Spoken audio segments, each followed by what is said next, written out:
Sorry about that. That's okay. Too many people moving and shaking around here, and you can't really keep track of who's doing what. So yeah, like I said, I'm just gonna go through for everything in this room is audio and video recorded first Right. off. Are you okay with that? Oh, yes. Okay. So I just want to go through, like I said, a couple formalities, cover a few little things off, things that I have to do on my end that I need to do, and things that I just want to tell you and make sure that we're all on the same page before we get going. Okay. Okay. So first off, today is Wednesday, October the 5th, 2016, and on my phone right now, I'll just use that as a time reference. It's 5:14. Okay. So 17:14. We'll just use that as a start time of our conversation here today. Again, my name is Nathan Hergott with the Woodstock Police Service. I currently work in our crime unit. Okay. And we met a short time ago in downtown Toronto, correct? Yes. Right. Yeah.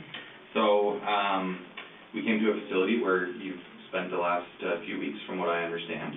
Yeah. And we met with Dr. Khan and his team of associates, and I believe you were under his care for the last little while, correct? Yeah, for the last 3 weeks. Okay.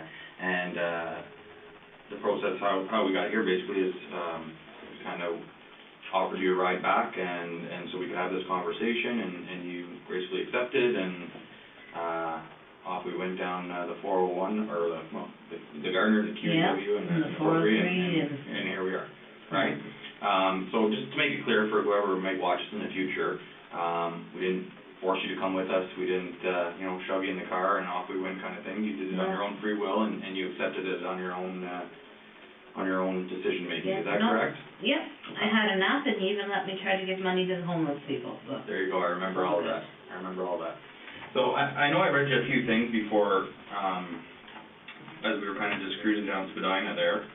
And I know you've been read this many times, but it's just things that we need to just reiterate and make sure that you're clear and comfortable with having this conversation today. Okay. Okay. Like I said, based on our investigation, there could be some pretty serious criminal charges that result of our investigation. Okay. Yeah. So having said that, if you wish to speak to a lawyer at any time, I don't want you to hesitate. We can make it happen whenever you like. So whether it's now, 5 minutes from now, an hour from now, or 3 days from now, whatever the case may be. We're not going to be asking questions for 3 days, are we? I hope not. No, I hope not. Okay. I'm just saying that any time that you want to speak to a lawyer, that you're kind of in our company, or whatever the case may be, you let us know, and we can make that accommodation for you. Does that make sense? Yeah. Okay, because in your position as a Canadian citizen, you're entitled to have free legal advice from a legal aid, duty counsel lawyer, a lawyer of your choice, whoever you like. Okay. Make sense? Yes. Okay. And like I said, because there could be some criminal charges that result of our investigation. Right. Okay. Also, and I know you've been read this many times before, that you may be charged with many criminal offenses, and you don't have to say anything in answer to the charges that you face. But if you wish to do so, we're going to do that today. But whatever you do say could be used in courts. And I know we had that conversation in the car on the way back to Woodstock, and I asked you to repeat it in your own words, and you kind of gave us a few of describing it in your own vocabulary. I think you said something like, it's not Vegas. What happens in the car on the way back doesn't necessarily stay in the car, right? Yeah, so same thing in this room. Anything that you say and everything that we talk about could be used as evidence at court. Yeah. Okay? Okay. So kind of, to put it easily, the same rules apply. Okay? And if you've spoken to any other police officers, I know that you've dealt with the Toronto police officers. There was a couple officers in the car on our trip back here. If anyone's persuaded you or tried to push you into making a statement, whatever they said, I don't want that to influence you in any way. Okay? No, what I'm about to say, I'm giving of my own free will. Okay. All right. And I appreciate that. And we'll get moving forward. For another few things, and I know that we said this in the car, you are not under arrest right now. Okay. Okay, I want to make that very clear to you. Okay. Okay, you're not under arrest. The door is unlocked. Okay, I'm not impeding your way to the door. If you want to leave at any time, if you want to stop talking to me at any time, you just let me know, and we'll just carry on from there. Okay. Okay, but you're not being held here against your will. We're not forcing you to speak to us. We just have some follow-up, some follow-up questions from the investigation that kind of Okay. got going while you were in Toronto. Yeah, being interviewed is hard because it takes so long. It does. So I'll do my best, like I said, if I have to get up and pace around a bit or whatever. If you want to take a break at any time, you let us know. If you want to get up and pace around, I'll just kind of hang tight here and we'll just keep conversing as long as you're comfortable. I'll go as long as I can. Okay. All right. Sounds good. That's kind of all the formalities, but like I said, those are the things that I just wanted to make sure that we're clear to you. And if you have any questions for me before we get started, the floor is yours. If there's anything or any concerns that you have. No, I want to get through this and find out what happened to my mom and dad, because I know they're upset because someone went to visit them today. Okay. And they visited them today, and they said, you know, they're here, we're concerned, what's going on? Yeah. Oh, I can imagine. I honestly don't have those answers for you, but I can get them for you. My role in this investigation so far has been not as in-depth as some of the other officers, but my task today obviously was to travel to Toronto and meet with you with my fellow co-workers, and come back here and have a conversation. So that's kind of where I'm at right now. But I can definitely get those answers for you, and I don't want to upset any more people that need to be, especially your mom and dad. Yeah. Okay. And you should have bought blue chip tickets while you were there. You know what? If I could afford them for the playoffs, I probably would have. Yeah, that was exciting last night. So just for the record, and I know you prefer to go by Beth, is what you told us. Is that correct? Yeah. Can you just state your full name for me? Elizabeth Tracy May Wettlaufer. Tracy May? Yep. Okay, and just spell your last name for the record. Wetttlaufer. Okay, perfect. And Beth, the reason why we're here today is because we've received some information back at the end of last week with regards to some information that was provided to the Toronto Police Service, which has led us into quite a bit of work and leads us here today to speak to you with regards to kind of how this all started and follow up. But basically, I've watched your statement that you provided to Toronto. Okay. And we've been provided this document here. Does that look familiar to you? Yes. Okay.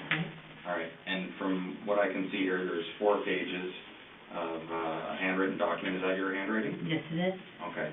And it just kind of goes through some people that you've encountered in your career from 2007 through to 2016 of August. Yeah. August of 2016. Okay. So that's kind of the focus of our investigation right now is the information that you've put on these 4 pieces of paper. Yes. Okay. But before we get into that, I just want to kind of get an idea of your career and where you've been in your career and kind of how you got into things and. Registered nurse. I started from Huron Park Secondary School.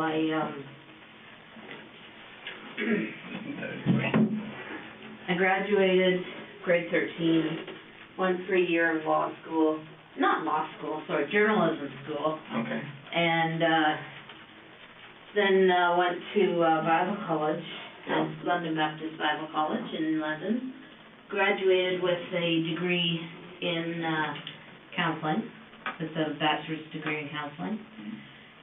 And then discovered that that's wasn't really gonna get me a lot as far as work-wise and career-wise, and so I went back to Huron Park High School for a year, and I took a year of math and sciences, and went on to Conestoga College, and it's in Kitchener, but they have a Stratford campus, so I went there for the 3 years. Okay. And then when I graduated there, I worked in a place called Geraldton. Okay. Which is 16 hours north of Toronto. I was going to say that's quite a bit north, isn't it? 3 hours north of Thunder Bay. Yeah, that's ways up there. Yeah. Worked there, couldn't stand the isolation, moved back. Worked for an organization called Christian Horizons here in town in one of their group homes till 2007. At which time my marriage fell apart in February 2007, and I met a woman online Okay. and she decided to move to be with me. Okay. So, I ended up quitting the job I was at and going to Crescent Care to make a little bit more money, because I was the only earner. Mm-hmm. So I started working at Crescent Care, I believe it was June 2007. Okay. And how long did you work there for? Until, 2014. Yeah, till, I think it was March 2014. And were you always in the same role, or As did you do a different roles at Crescent Care? Or? I was a registered nurse. Yeah. And registered nurse's role is always the same. Yeah. But, I worked in different areas of the home. Okay. There's 5 wings to Crescent Care, so I worked in different areas. Right. Okay. All throughout the 7 or so years that you were there? Yes. Okay. And at that point, did you have different supervisors from unit to unit, or No, did you there report was, to the same person, or? there was one supervisor, Helen Crombie, she was the head nurse. Okay. And then there was, people under her, Shelley, Jeanette,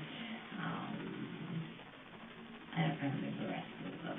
Then there was an administrative head, and I think for most of that time it was Brenda. Right. Okay. And then from Crescent Care, I know you've had a few other. Yeah, I went from Crescent Care, fired from Crescent Care. Okay. For a medication error. Yeah. Then from there I went to Meadow Park Nursing Home. Okay. And left there to get help with an addiction issue. Okay. Hoping that it would get help with that as well. Mm-hmm. And then when I came back, I started working again in January. I left Meadow Park in September of 2014, and I started working for a nursing agency called Lifeguard in 2015, and I worked with them for over a year, and then in July 2016, I started working for St. Elizabeth's Healthcare. Okay. As well, I was still working for Lifeguard. Oh, okay. And how did that work? Did you just split your time between the two, or was it just kind of a part-time position at both organizations? St. Elizabeth was my priority. Okay. So, and Lifeguard is very much, you pick up the shifts as they come. There's very few scheduled shifts, so Gotcha. I could say yes and no to them and focus on St. Elizabeth. And were those roles where you would do in-home care with different clients? With Lifeguard, it's an agency, so you go into nursing homes, you go into people's homes, you go into retirement homes. We did a lot of different things, a lot of one-on-ones with people, Mm-hmm. in their own homes, Mm-hmm. 12-hour shifts, 8-hour shifts, Okay. sitting with them. Okay. A lot of stuff I did was sitting with palliative patients. Right. Okay. That would be tough. It was okay. Yeah. Because I knew they were gonna die, Yeah. and it was just an opportunity to give the family a rest, Yeah, absolutely. so. Yeah, it's an important role. I mean, a lot of people wouldn't see it that way and wouldn't even notice the care that these people are giving from people like yourself, right? So to give the families a bit of a break and take that role is important, which a lot of people don't see, right? So. Because when someone's dying in the house, Mm-hmm. families don't want everyone to be asleep at once, right? And that can be That's right. very hard if you're not able to do that. That's right. But if you have a nurse there that says, no, it's okay, I've got this, I know the medications they get, it's gonna be all right, then, Everyone kind of rest easy. yeah. Yeah. Good. Back at Meadow Park, what was your addiction? Hydromorph, Okay. All right. hydromorphone. Okay. And how much were you using? And I was a binge user, so I would use what I could get a hold of okay. by stealing it from the patient. Okay. All right. And how would that work? Would it just be in their allotted medications, or would you have access to a card to feed your addiction, or what is it? There's some of their allotted medications. Some of them had confusion, so they couldn't tell the difference between what pills you were giving them, so I could give them a laxative instead of their hydromorph. Okay. There was, a lot of them had as needed, so it would be in a big card, Mhm. and then they'd say, I would just punch out that, oh, Barney needed 2 of those today, and oh, Billy needed 3 of those today, when they really didn't, Okay. and that's how I would get a hold of it. Okay. Every once in a while, there was also a, big drug, holder, like a safe almost, that we would put the drugs in. Okay. Once, like if somebody died, Yep. and there were like 23 hydromorph left, would slide the whole card into the drug holder. Well, if you picked it up and turned it upside down and shook it, you'd get drugs back out of it. Okay. So, So you had your ways. yes. Yeah. Okay. And was that ever an issue with Stadler? Were you ever confronted, or did that go totally undetected for the time you were there? There was a time when, hydromorph was delivered to the home, and it didn't get put away right away by the person who should have. Mhm. And so I took the hydromorph Mhm. and put it in my bag and took it home, and it wasn't discovered for months. Okay. And, so I just played dumb. When the police told me about it, I played dumb. Yeah. And that was that. Yeah. Alright. So as a binge user then, like, how much would you be using on a, I mean, obviously you wouldn't use it on a daily basis if you were binge Yeah. using, but like, how long did the addiction last for? Oh, the addiction lasted from, I think it started in 2008, Okay. so to 2014, at which time I went away and got treatment at a treatment center. Okay. But then, I started using again, probably January 2016, I started using again. Okay. And are you still using when you get your hands on them, or? No, No? no, I'm going to stop using alcohol as well. I have friends in AA, and I've got a very clear plan, if I'm able to be out and about, Right. I have a very clear plan. And I also know if I'm not able to be out and about, that AA and Narcotics Anonymous do have some programs where they come into prison, Absolutely. so Yeah. that's my plan. Well, that's good that you have a plan. What do you think the reason is that you slipped into the addiction back in 08? Like, what do you think? Is it just the stresses of the job that you were facing, Yeah. or dealing Yeah, with just your personal life as well, and? just always feeling like I had to be the best possible person, and very, very stressful job, giving medications to 32 people, making sure treatments were done on 32 people, Right. charting for 32 people, supervising 4 PSWs who sometimes didn't always get along, and sometimes didn't always get along with me. It's a hard job. Any nurse will tell you it's a hard job. I believe it 100%. And then they would add different things like, oh, you have to do this and that to say who's here, and counting the medications at the end of the shift, and it was a hard job. And I always was putting this pressure on myself to be a really good nurse and to do everything perfectly. Mhm. And every once in a while, when I could get a hold of a hydromorph or two and take it, then that pressure was gone. Right. Right. And the treatment center that you went away to, where was that? I cannot remember. Okay. I've tried to remember. Yeah. Was it local or out of town? No, it was out of town. It was like a good 2-hour drive. Okay. You know where the locks are? Yeah. Near Niagara Falls. Welland? Welland? Yeah. It's a little town outside of Welland. Okay. And they have it's an 18-day treatment that they have, and I was successful. I went through the whole thing. Nice. So all 18 days? Yes. Okay. And it helped? Yes. Yes. What about family? You're born and raised Woodstock? Yeah, born and raised in Woodstock, married from 97 to 2007. Okay. We broke up, February 2007. No children. I wanted them, he never did. Okay. My mom and dad are in their 70s, 75 and 76. Mhm. I have cousins all over the area. Yeah. and my brother and his wife and 4 kids, they live in, Okay. and well, they're quite active. The oldest one is 26, and he's got a wife and 2 kids. He lives with his parents. They all live with the parents, except for my... Oh, is that right? Yeah, just one big Yeah. house of I was gonna say, crazy. happy family, huh? Have you been out to visit at all, been out east, or? I've been to see their house once. Yeah. They've been here a few times. Nice. They came in 2013 for my parents' 50th wedding anniversary. Nice.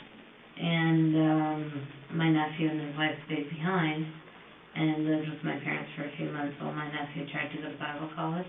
Okay. But he wasn't successful, so they went back. Yeah. So is your brother older or younger than you? Older. Older. He's 3 years older than me.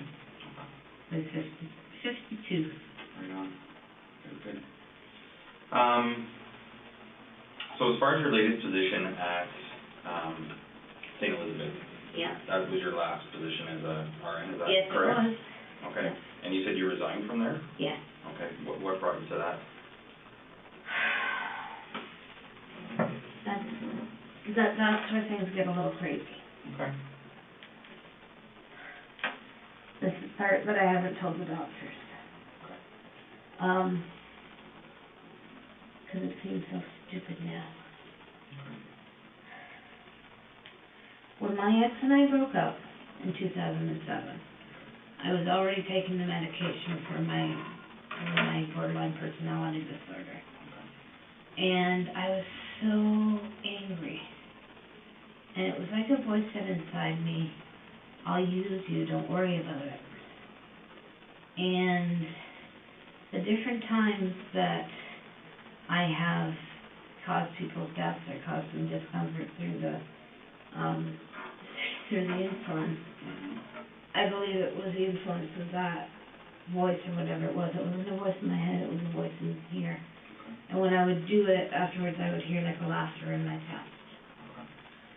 So, started working for St. Elizabeth, and I was doing well, but it was a lot of pressure. And the way that, that I've helped people to die has been through insulin. And after my 30-day evaluation, my supervisor came to me and said, I'm really sorry. We wanted you for Woodstock, but we have so many kids in schools in Ingersoll that need help with their insulin pumps that you're going to start working in Ingersoll. Okay. And I panicked. I didn't want to do that. Because I felt, what if? Those are kids. So I think it was about a week after that I quit. Yeah. And then I packed my stuff in the car, and I drove 2 days I drove into Quebec, thinking like I would just sort of run away sort of thing. And then I thought, no, that's just stupid. So I came back, and I was going to tell my parents what was going on, but they had visitors from Scotland, so I didn't tell them. I just, spent 2 weeks pretending to go to work. Okay. While the visitors from Scotland were here. Right. It's funny, but it's not funny. And then, once they left, I decided I didn't want to nurse anymore. I didn't want to hurt anybody anymore. So I also quit my other job. And then I decided, whatever Friday that was, that, I did a lot of looking into how I could get help, because I realized I needed help with whatever this was. Right. Because part of me had started to believe that it was the devil, and part of me thought it might be God with a purpose through my life. And I know the doctor asked me those questions, but I didn't answer them because I was so ashamed. But I just, I didn't want this to keep going on, so I quit both jobs. Looked into where I could get help. Dr. Fernando is my psychiatrist, and he's not a very nice man. So I went on an online, support group and was talking to people on there, and they were saying, you know, get some help. So then I started researching some, psych boards and stuff, and I saw CAMH, and they are the only, mental health facility in Ontario that has an emergency department. Okay. So I made a decision, and I went there one Friday morning. I took the train and off I went. And before I went, I told three people what was going on. My friend from AA, and my friend. I told them what was going on. They said yes, go and get help. And my friend even drove me to the train station. And when you say you told them what was going on, did you get into details of I why you were told going them to that seek help, or? I told them that I had been killing people using an insulin overdose. And they all said, yes, you better go get help. So off I went. Okay. And she's a friend from when I used to work at. Okay. All right. His last name? Okay. And she drove you to the train station on the Friday morning? Yeah. To the Woodstock train station? Yep. Okay. And then your other friend? Is my cousin.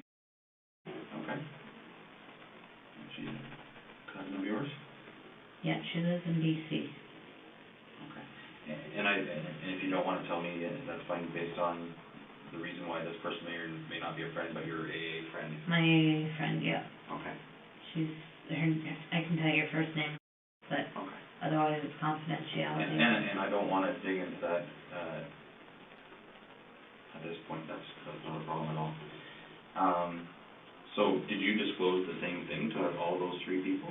That I had been giving insulin overdoses. I didn't say why, because at that point I felt so stupid. Yeah. It just felt so stupid. And Beth, to be honest with you, I admire the way that you're conducting yourself and telling us and having this conversation with me.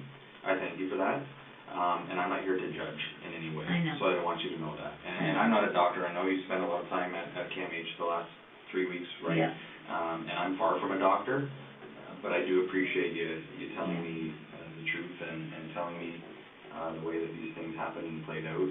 Yeah. And I admire you for that. And it's, it's been a while because I've been stewing about, like, do I give the names of the people that I killed? Right.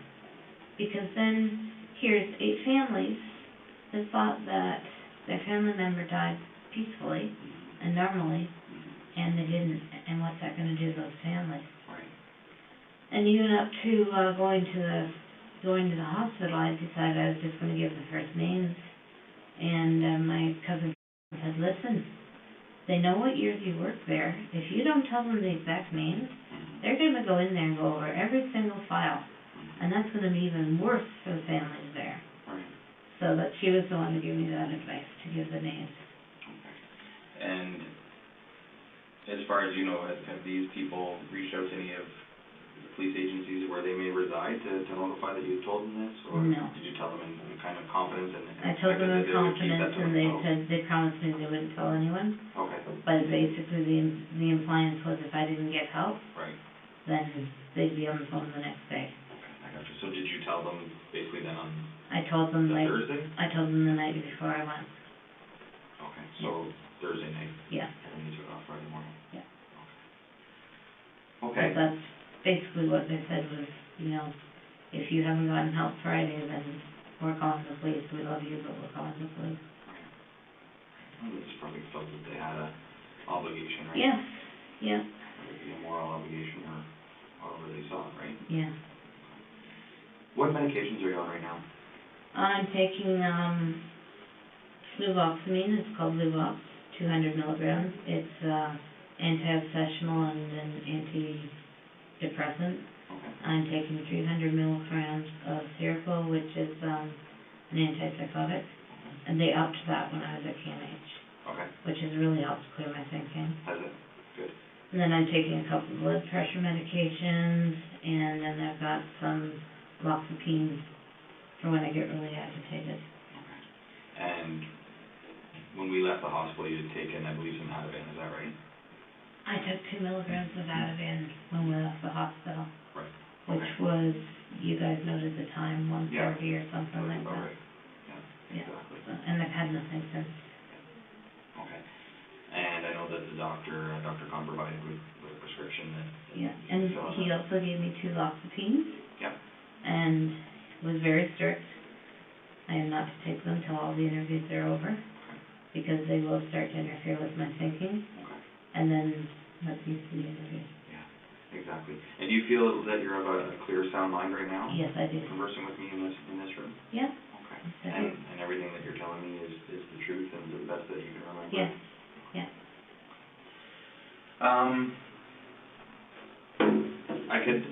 I could appreciate where you're coming from as far as the work that you went through. Obviously, I've never been a nurse, and I've never worked in the profession that you did, but I could imagine how overwhelming it is. Yes. Having a lot of responsibility, maybe not having the support of the administration or your supervisors, just kind of go out and get it done, right? Yeah. And that could be, I could see how that would be stressful, and I could see how that would drive you maybe into your addiction and into other things. But I want to just go over this document, if that's okay with you. Yeah. Okay, would you be willing to do that with me? Yeah, yeah. Okay, and you do your thing. Sorry. No, don't be sorry. Absolutely not. This is pretty, excuse me, major. I've only ever had parking tickets. I've never been arrested for anything. Well, like I said, you're not under arrest Oh, I right now, know. but it is a very significant investigation, you're right. I understand. And like I said before, Beth, I do appreciate you speaking with us, and can imagine that, does it feel like a weight off your shoulders? Yes. Yes, you've been carrying a burden for quite some time. And I've tried to get help a couple of times. Yeah. Well, sometimes it takes a few attempts to finally commit to it, right? Yeah, I had a pastor that I told, and he prayed over me and told me I'd be fine. And that was God's grace, and then... When was that? That was, Halloween 2013. Okay. Yeah. And you kind of divulged to what had happened to you to that point in your life with Yeah. involving these people? Yeah. Okay. And where was that? That was here in town. Was it? Do you want his name? Okay. If you want to tell me, it's up to you.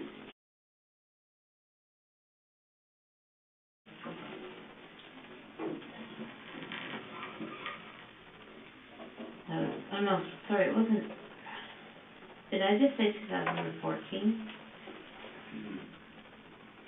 It was 2013. Okay. Okay, all right. So before we get into this, I know that there's a statement which we have and that I've watched where you attended the police station in Toronto at 52 Division, is that correct? Yeah, that's Okay. correct. And I think it was Detective Hamilton, and I honestly can't remember the other detective's name. I know it started with an A. And you met with them for, I was going to say about an hour and a half. That was nuts. Yeah. And at that point, you had in your possession a photocopy of this document, Yes, that's right? right. And you went through and you read it out. Yes. Okay. And then following that, they started with the first name on the list, and they wanted to just try and get a little bit more detail of Yes. of the involvement in each circumstance, in Okay. each death, right? Okay. That's what I'd like to do today, and just get some more detail. Okay. Okay? So, It's a long list. it is, but I think that you and I think we can get through it together. Yeah, I'm sure we can. As long as you're patient with me. I've got all the time in the world. I'm not going anywhere. Because I'm physically comfortable. It's a nice chair, but... Yeah.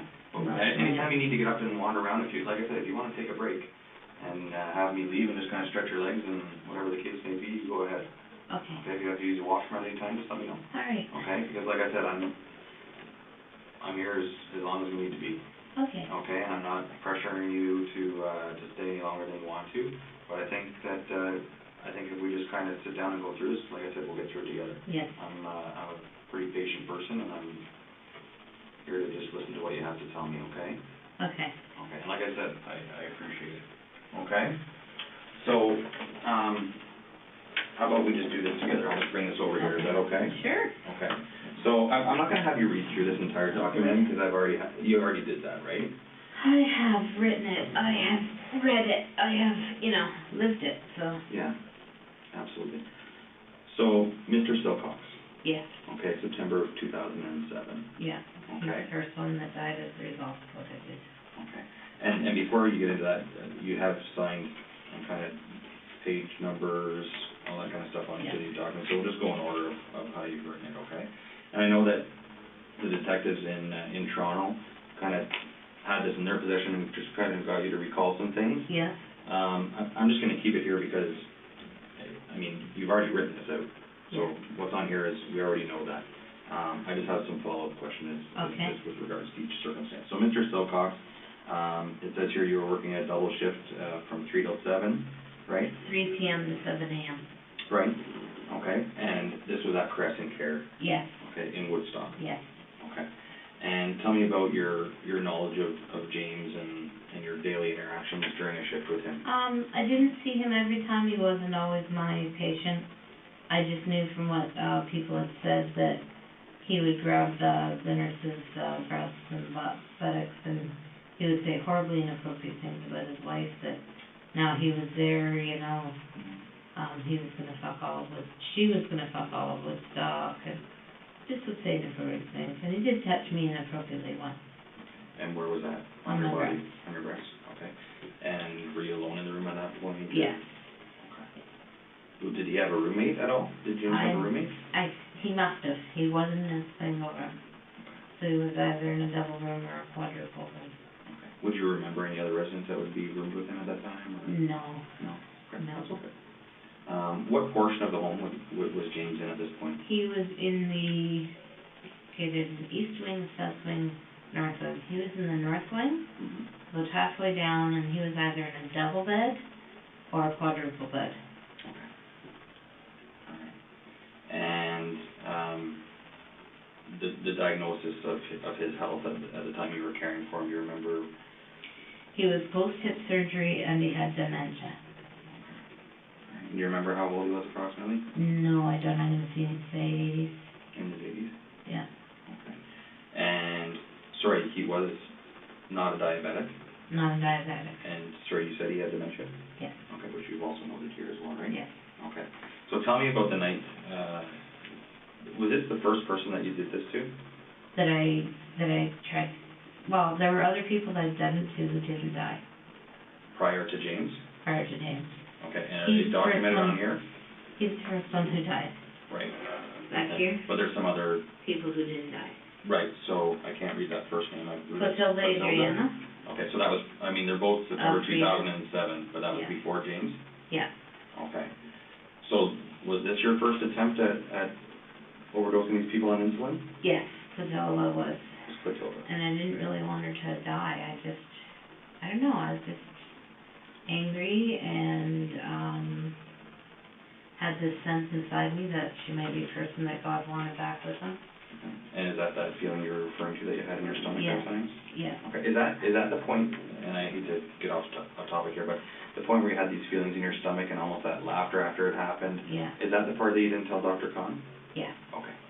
Okay, I just wanted to be clear on that. I told him about the laughter in my stomach, but not the feeling that this might be the person that God wants. Okay. Because I just sounded so stupid. It's your feelings, right? I honestly felt like God wanted to use me. And Dr. Khan kept asking me, do you think God chose me for a special purpose? I kept saying no, because that did not sound like a special purpose, you know? Yeah.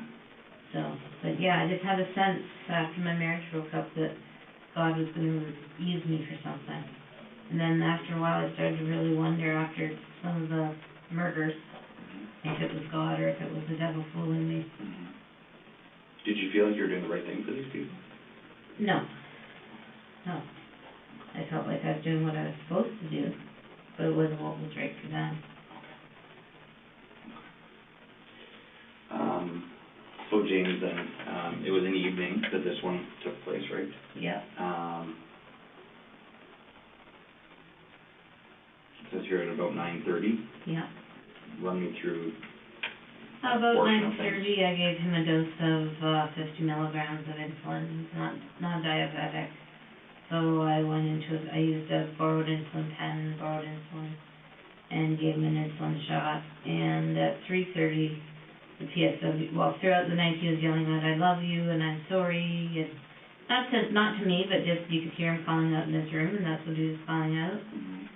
And then at 3:30, the PSWs came to me and said that he was gone. So I did what we're supposed to do. I went and listened to his heart and chest, called the doctor, called the family because that's what they wanted. Family came in to sit with him for a while. Doctor came in and said that his cause of death was from an embolism due to his post-hip. He'd had hip surgery. Doctor ruled it embolism due to post-hip surgery. Who do you think he was talking to when he was yelling out, "I love you"? I thought it might be his family.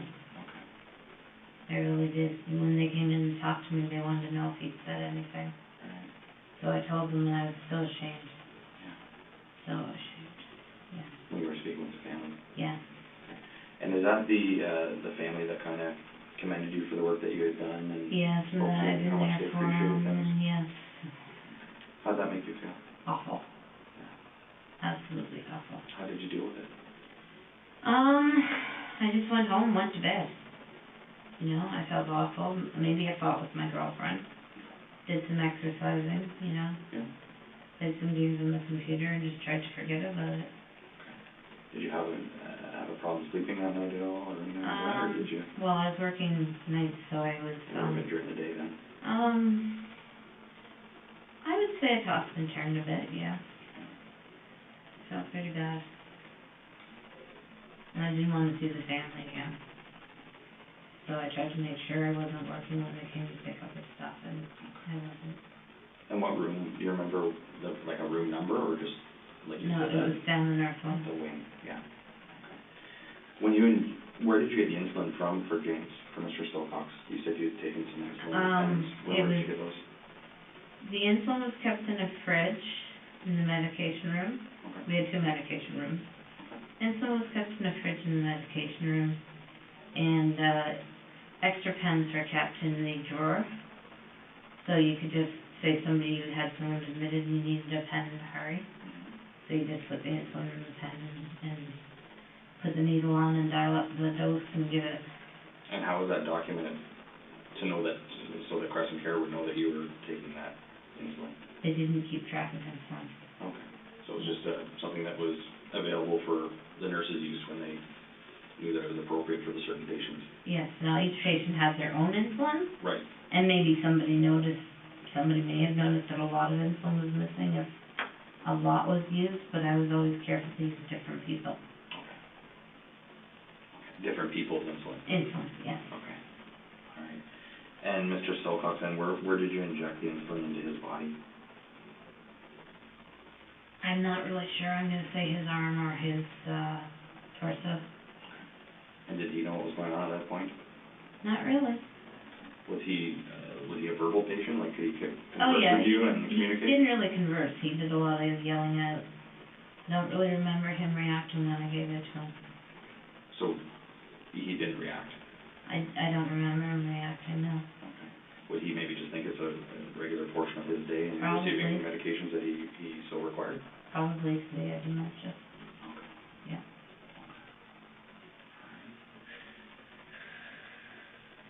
Is there anything else you can remember about Mr. Silcox?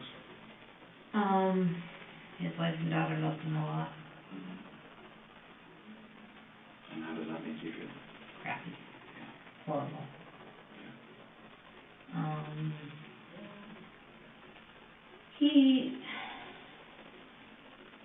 Yeah, like I said, he could be a bit of a handful, but, you know, he ate and drank normally, took his pills when you told him to, so nothing else I can really remember about him.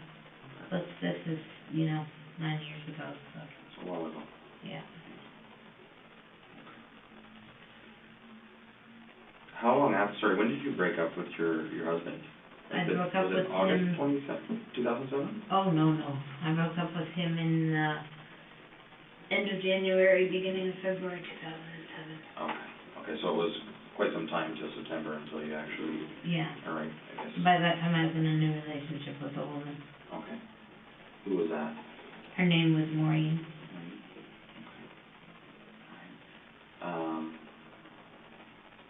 Did you ever disclose to her what you were doing? No, absolutely no. So you just kind of went about your thing with Mr. Silcox, Yeah. went home that day, did your kind of some exercising, computer games, went to sleep. Did you work again that next day? I don't remember. Don't remember. Do you remember who you would have been working with on that occasion? No. No? No, I don't. I'm sorry. Okay. Are you okay? Yeah. Do you want to get up and stretch? I just do a lot of fidgeting. Okay, that's okay. Hey, you're not bothering me. I just want to make sure that you're comfortable. Yeah, I'm okay. Okay. If I need something, I'll do it. Okay. You betcha. Do you remember who your supervisor would have been at that point? Well, that would be Helen Crombie. That was the head nurse? Yeah, she was always, like, whoever was on as the nurse was the charge nurse. Okay. So I was the charge nurse, and at night, so as the charge nurse from 3 to 11, I was in charge of 1, 2, 3, 4, 5, 6, 7, 8 PSWs, and I was and then there was 2 other wings, and so at night, as the charge nurse, I was responsible to look after the RPN on the other side, like be a resource for her. Okay. There were 4 PSWs on that side and 4 PSWs on my side, so 9 people. Okay. And then Mrs. Crombie, of course, she wasn't around with me. Okay. She just rotated. Yeah. But she's who we all answered to. She was, her and the executive director, Brenda, I don't remember her last name.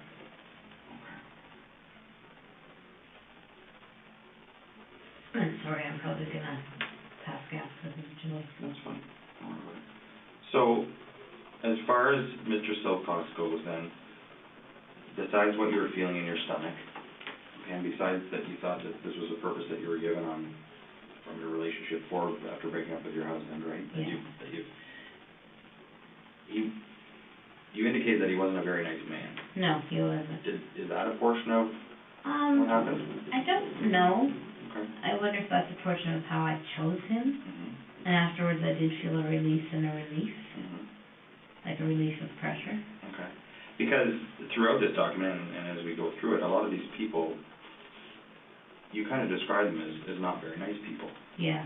Right? Yeah. So I'm not sure if that's a tendency or a pattern that we see as far as, is that why you chose these people? Yeah, it might be, but I also know I just felt like they were the ones. Right. I had a feeling inside that they were the ones.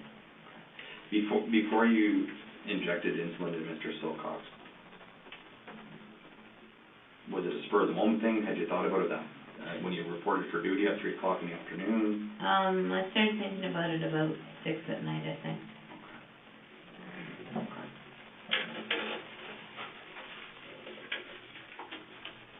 And do you remember who the pronouncing doctor would have been? No. Like, how did that process work? That process, the way it worked was, person's found with no vital signs. Nurse goes in with the stethoscope, listens for 1 minute. If there's no heartbeat, no lung sounds, nurse goes and calls the doctor on call. Okay. There was also a sheet that we had to fill out if we thought it was a coroner's case. In this case, I don't believe we thought it was. And then family is called. And the doctor may wait to come in and pronounce in the morning. Okay. Family can come in and visit the body at any time. Okay. So then the PSWs would get the body ready. Okay. So prior to the doctor announcing in the morning, the family could come in and spend time? Yeah, so the PSWs would just clean them up, put on, clean breeches and clean up the bed and stuff. Right. So you said Mr. Silcox, you said we didn't think it was a coroner's case. Who's this? Oh, what would that been? I guess I'm using the royal we. Okay, gotcha. Okay. So would that be just a decision that you were trusted to make? No, there's a form on the computer, and you go down through it, and if you tick off anything that says yes, you notify the coroner. Okay. All right. But you would have clicked off those boxes yourself? Yes. Okay, so obviously, knowing that you had done this to Mr. Silcox, did you feel that you wouldn't click yes so that attention wouldn't be drawn to you?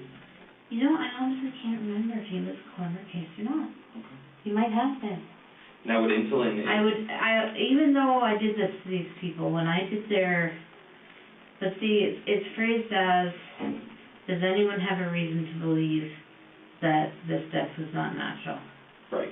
So, yeah, I wouldn't click that one, if I had done the insulin. Yeah, you're right. Okay. All right, and I just wanted to clarify that. Yeah, yeah. That was just a question. Okay, anything else you can think about from Mr. Silcox? No. Okay. Maurice, how did you pronounce Maurice's last name? Granat. Is it Granat? Okay, so tell me a little bit about Maurice. This says that this occurred in September or October of 2007. And this was at Crescent Care? Yep. Okay, tell me a little bit about your interactions with Maurice. He was another one who liked to grab breasts and asses. Okay. He was sometimes a patient of mine. See, at that time, I didn't have a set floor that I worked on. I worked on all the different floors as a nurse, kind of filling in. Okay. So,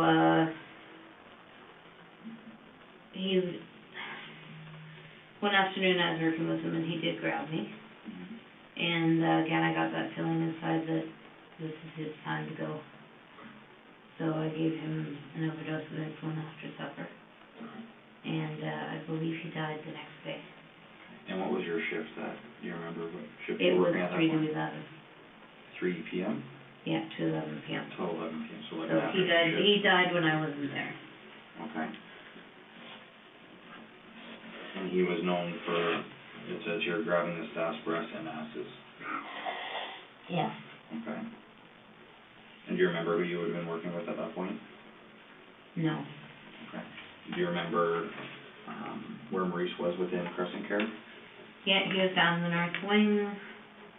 I think he was in a double room on the right-hand side. Okay. Yeah. And do you remember who his roommates would have been at all? No, I don't. But I do remember that when he started going downhill after the insulin overdose, they moved him to the palliative care room right by the nurse's desk. Okay. And at what point of the day do you think that you, sorry, I think you said this already, but just to confirm, what time of the day do you think it was when you had injected him with When I injected him? It was afternoon. I think it was 4:30, 5:30. Okay. All right. And what was his reaction to receiving the insulin? Again, it was just kind of like, oh, okay. I said, the doctor wants you to have a vitamin shot. That's what I usually say. And was he able to communicate? Was he verbal? He was verbal. Could converse? Not totally, but he could say something, yeah. Okay. All right. And did he question his vitamin shot at all? No.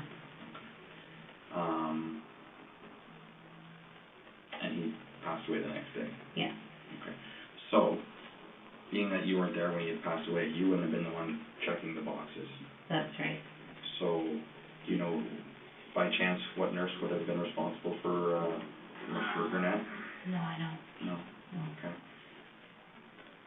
Did you ever have any concerns that he didn't pass away while you were working and that, suspicion may arise? No, I didn't. Well, yes, I did a little bit. I always wondered if they'd find the site where I gave the shot and something, there'd be an investigation. I always wondered that. Right. But other than that, no. And even though it passed through your mind, you continued on about your duties? Yeah. Okay.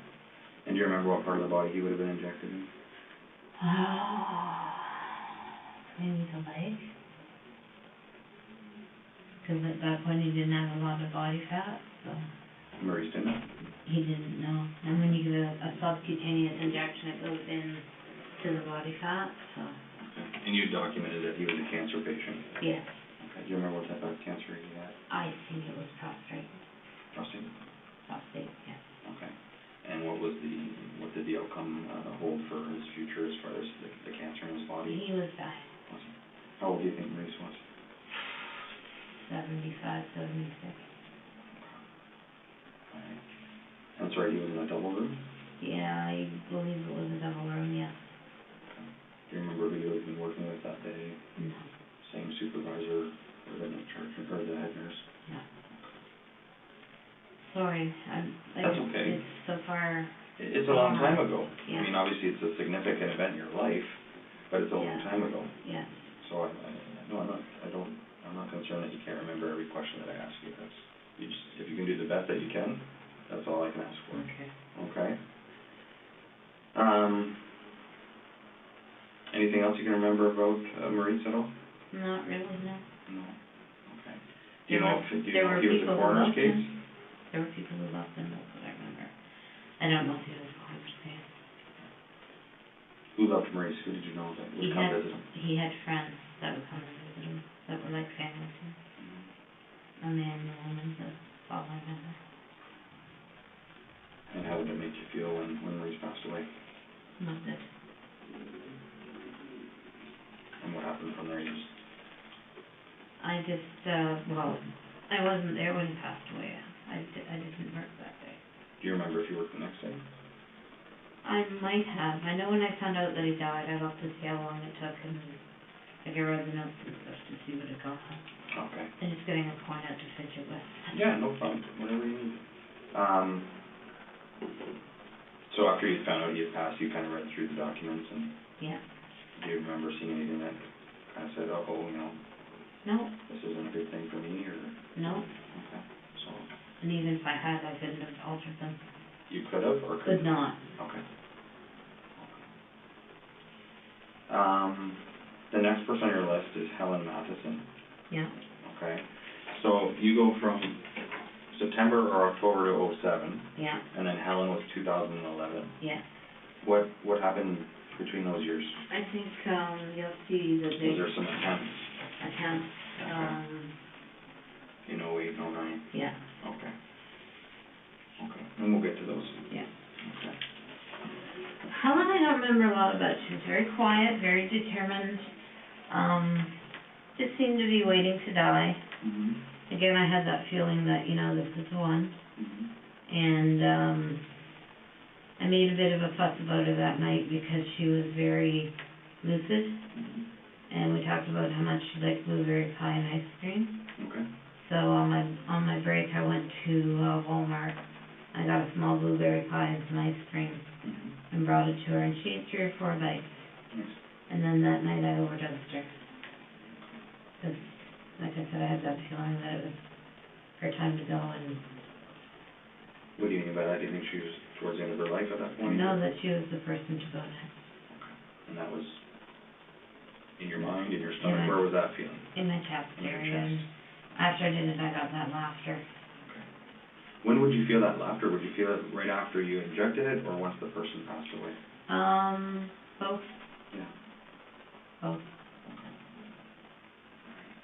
And Helen was, you state here that she wasn't a diabetic? No. Okay. Just out of curiosity, how much insulin would it take to kill someone that wasn't a diabetic, or? I don't know. You don't know that? No. So it was kind of hit and miss. You didn't know that as a nurse, that this amount, or? No, there is no set amount. Okay. And I simply just don't know that answer. No, there is no set amount. Okay. All right, so different people would react differently to different amounts, is that fair to say? Yes. Okay. Yeah.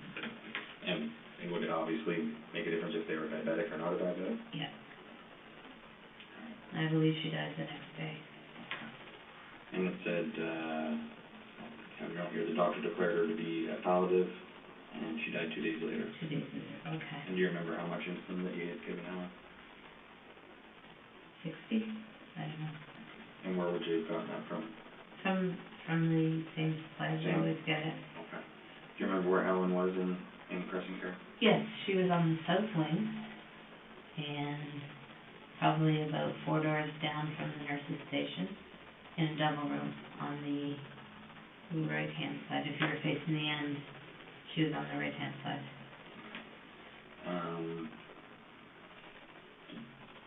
You don't say a lot of negative things about Helen here.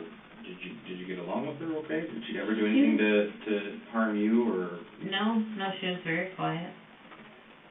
It was just, I got that feeling that she's next, it's her time to go.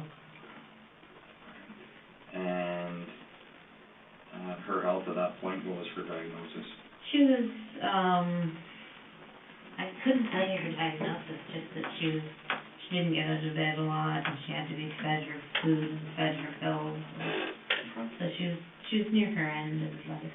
How old do you think Helen was when this happened? I'd say about 85 or 86.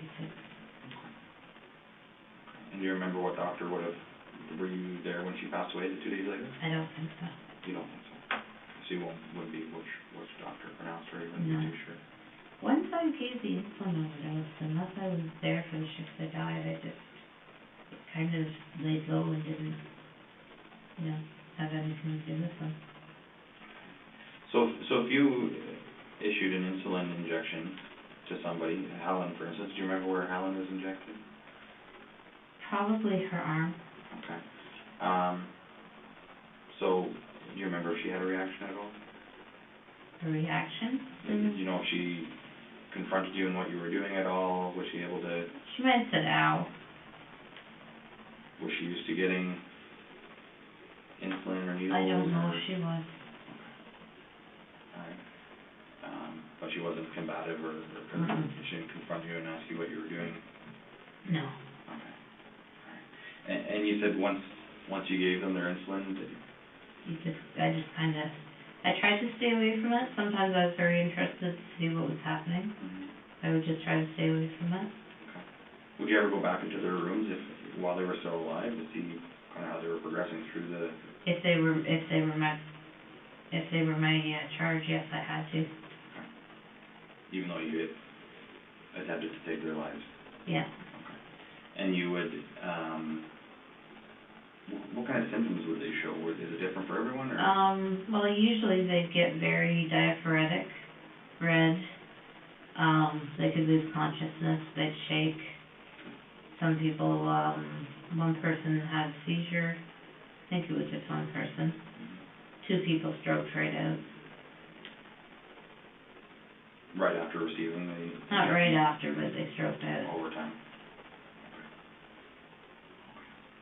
Actually 3 people, because they believe James stroked out as well, so. Mr. Silkhouse. Mr. Silkhouse, yeah. Okay.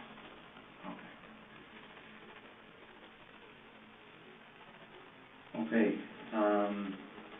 November 2011. Mary Zerwinski, is that? Yeah.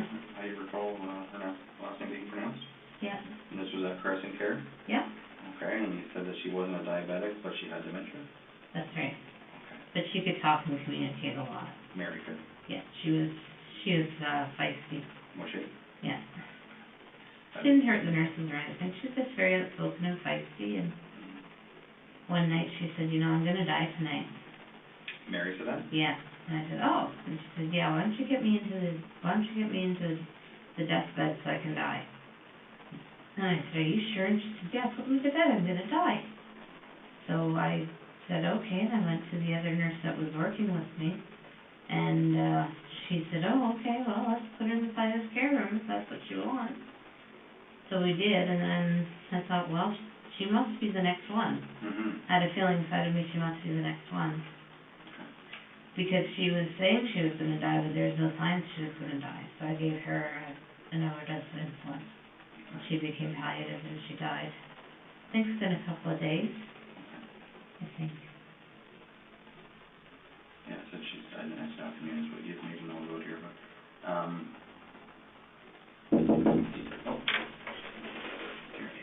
perfect.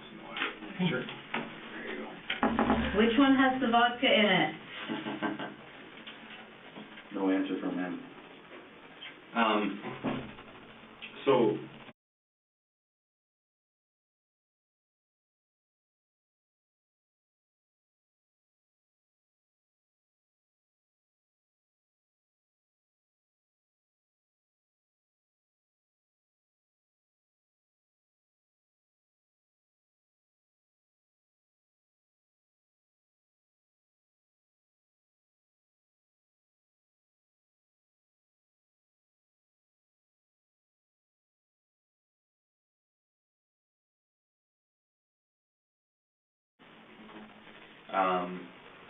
where was that in relation to where she was? Like, where was Mary in Crescent She Care? was down the south wing, couple of rooms down from down from the nurse's office. And, we did put her in the palliative bed. And would that be a decision that you would make, or someone else would have to make for you? Together we made it. Okay. But a supervisor wouldn't have to say, okay, No. go ahead and... No, we had enough autonomy that if we thought someone was, palliative, we could call the doctor, tell him what was going on, move the person to the palliative bed, and get orders for palliative care. And do you remember how much insulin you would have given Mary? I think she may have been the first person that I gave long-acting and short-acting to together. Okay. I think. And can you just, besides the actual obvious, in the title of the actual drug itself, long-acting and short-acting, what was the biggest difference between the two? One drops your blood sugar right away, the other starts working through your body and dropping it gradually over a long period of time, and it just keeps dropping it. Okay. And what would the combination of those two do together? Did you know, or? I didn't know for sure, but I figured it would be much stronger than just a short acting. Right. Okay. Which makes sense. Yeah. You would know more than I would, but, do you remember where you injected Mary? Probably her arm. In her arm. I told her it was for her pain. And you know if she was in a single room, double room? Well, we had moved her from the double room to the palliative care room, right kitty corner from the nurse's office. So where did you inject her? In the palliative bed or in the palliative bed. Okay. And she had vocalized to you that she thought that she was going to die that night? Yeah. So I thought, okay, she must be the one. When I gave the insulin, I got that feeling inside and I lost her. Has she ever said something to you before about wanting to die? Not like that. No, she was like, I want to die tonight. I'm being dead, I'm going to die. And that was new to you? Yes. Do you remember what shift you were working? Afternoon, 3 to 11. Okay. And about what time do you think you would have moved her into the palliative bed and injected her? Might have been after supper, so about 7. And Mary ever done to harm you or No. upset you in any way? No. She was fun. Okay. She was funky and outspoken. Yeah. Do you remember being present when she died? I don't think I was.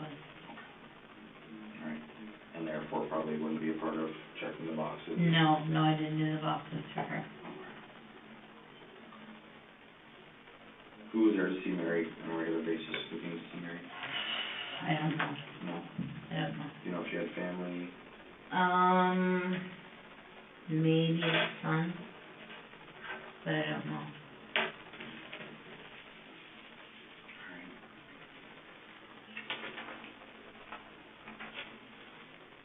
And Mary being, we'll refer to her as your fourth victim. Yes. The fourth person that you were successful in these insulin injections. How did your emotions start to feel as it kept continuing? I kept having a lot of guilt. A lot of guilt. Mary, well, as you'll see, after Mary was Gladys, and after Gladys there was a period of 2 years where I didn't do it. 3 years where I didn't do it. What was going on in your life at that point? I was trying very, very hard to get close to God, to make sure that this wasn't Him, and to just live my life, read the Bible, go to church, and not do that, because I didn't want to do it anymore. So I tried very hard. I'm still using a little bit. The hydromorphs? Yeah. And alcohol? Yeah. What was your drink of choice? Rye. Yeah. So I shouldn't say it like that, but I make it sound like it's, yeah, rye. Would you? Rye and Bailey's. Yeah. Yeah, pop a rye and pop down some water. Yeah. Yeah, rye and water. Okay. And typically how much would you drink in a week? In a week? Probably about 8 or 9. Yeah. Yeah. Like shots of rye or? Drinks. I don't know. Okay. On the shot. Okay. If you're gonna go by a shot, I know through a drink, so like 3 times 9, 27. So like you'd be drinking triples. Yeah. How would that make you feel with, in combination with the hydromorphs and, I never did it with the hydromorphs. no? It was either one or the No, other? it was either one or the other. Okay. The booze is more just for when I didn't have Mm-hmm. the hydromorphs. Mm-hmm. And if I was going out, but I didn't go out with people, I always went out mostly by myself and just, I took scratch and win tickets and took booze and Yeah. I would drink and do my scratch and win. Yeah. Okay.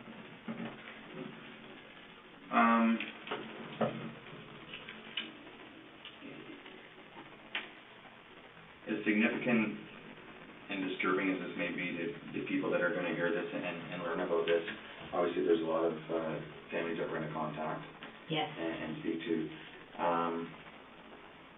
Although this wasn't, and I hate to classify it into different areas, but these weren't necessarily violent deaths. Like, do you think these people died peacefully? Did they struggle at all?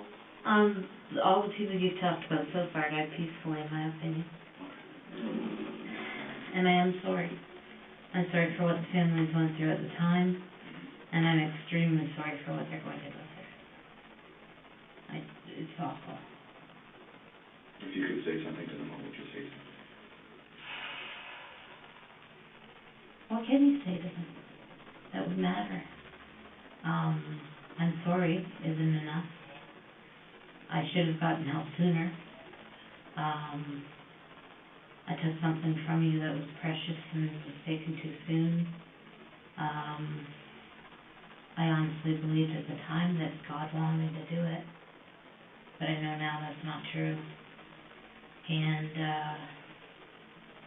if I could take it back, if I could get help sooner, I would have. And I'm sorry. And like I said, I admire you for at least, whether it took 1 year, 2 years, 10 years, whatever it took for you to finally get help, that's a big step. Oh, thank you. Right? I mean, you could have been in this situation and taken this to your grave. Yeah. And who would have known? Right? That's what I was told to do by a lawyer. What's that? Take it to my grave and not tell anybody. So you've confided in a lawyer as well about this? A long time ago, yeah. Was it after all of these people? It was in 2014 before I, Before you went to Welland? Or, yeah, sorry, to the Welland rehab Covert. center? Yeah, to the rehab center. So you spoke to a lawyer? Spoke to a lawyer, and she was the one who told me to get out. I need to go to the bathroom. No problem. No problem. Just for the record, and so it's documented, I have 6:26. Let's take a break, okay? Yes, thank you. Remember where you're going?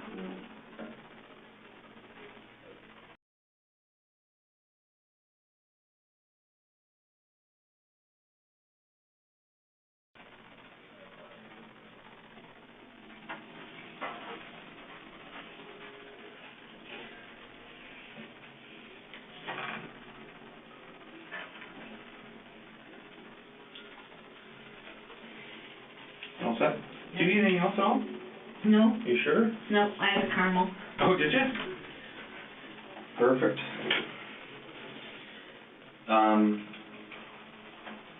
Just for the record here, I have 6:30, and that'll just resume things, okay?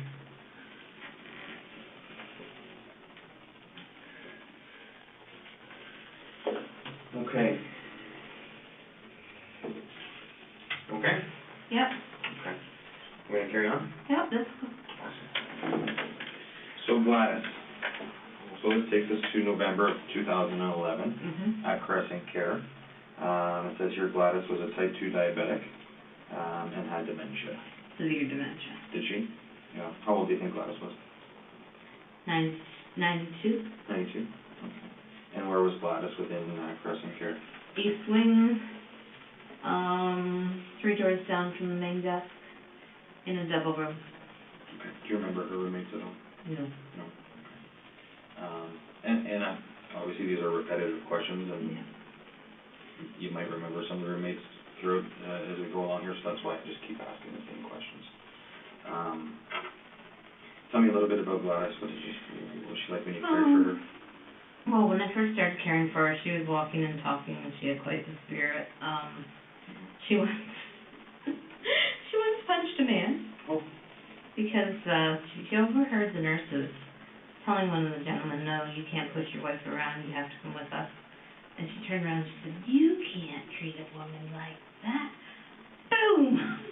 And hit the man. And hit the man. So then we're all in a state of trying to keep them from fighting with each other and trying to keep them from hurting us. So, Right. yeah, she was very spunky. But she went downhill fast. Did she? Eventually, she had dementia, didn't take her pills well, didn't eat well, very stubborn woman.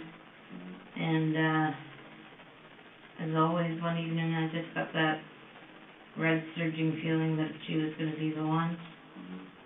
And gave her insulin overdose. Did you ever get that feeling outside of work? No, never. No? Did you ever get that feeling going to work, knowing that something was going to happen that shift? No, it always happened at work. So, if I were to use the phrase spur of the moment, would it be something that you would just have that feeling come on, or? Yeah, I guess you Would could it say build it up? was spur of the moment, but it usually start happening, focused on one patient, and then I would feel that red surging, which is what made me think it was God. Which I'm so embarrassed. Like I said, I'm not here to judge you, right? I know. Right? I know. You said, you explained that it was difficult for, towards the end, giving her pills. Do you remember what you were working with, the shift when you injected Gladys?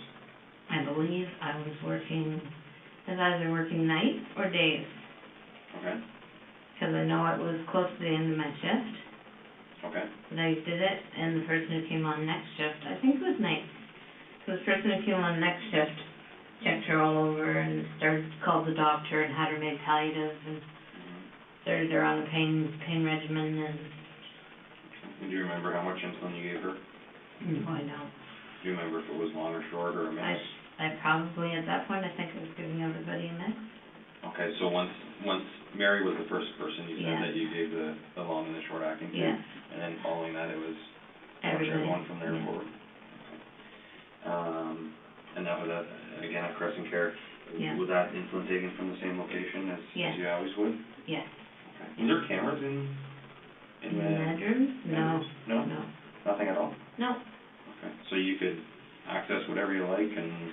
Well, not whatever you like, but yeah. But the insulin, because you said they didn't even keep track of it.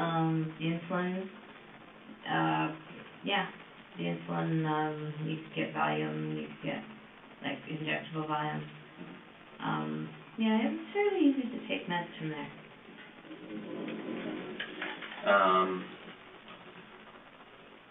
And we'll get into, I'm sorry, I was going to ask you a question, but we'll get into that a bit down the road.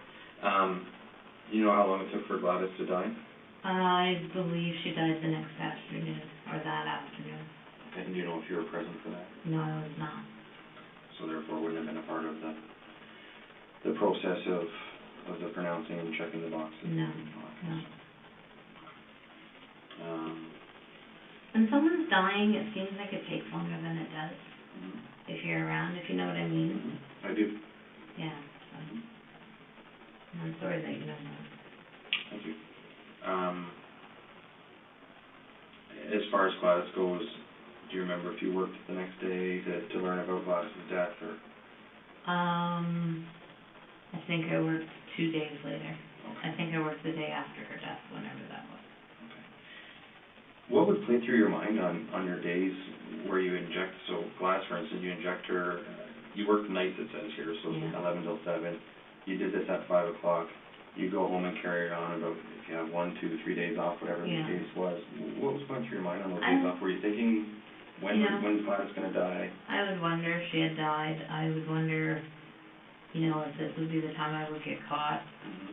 What was I going, every time I walked in after somebody had passed away, I always wondered, is this the day I'm going to get caught? What kind of consequences play through your head? Like if damn, I'm caught, the gig's up. What kind of consequences do you think you're gonna face if that were to happen back in 2011? Fired, jail, no more nursing license. That's exactly what I'm looking at now, although I took myself out instead of being fired, but Right. jail and no more nursing license.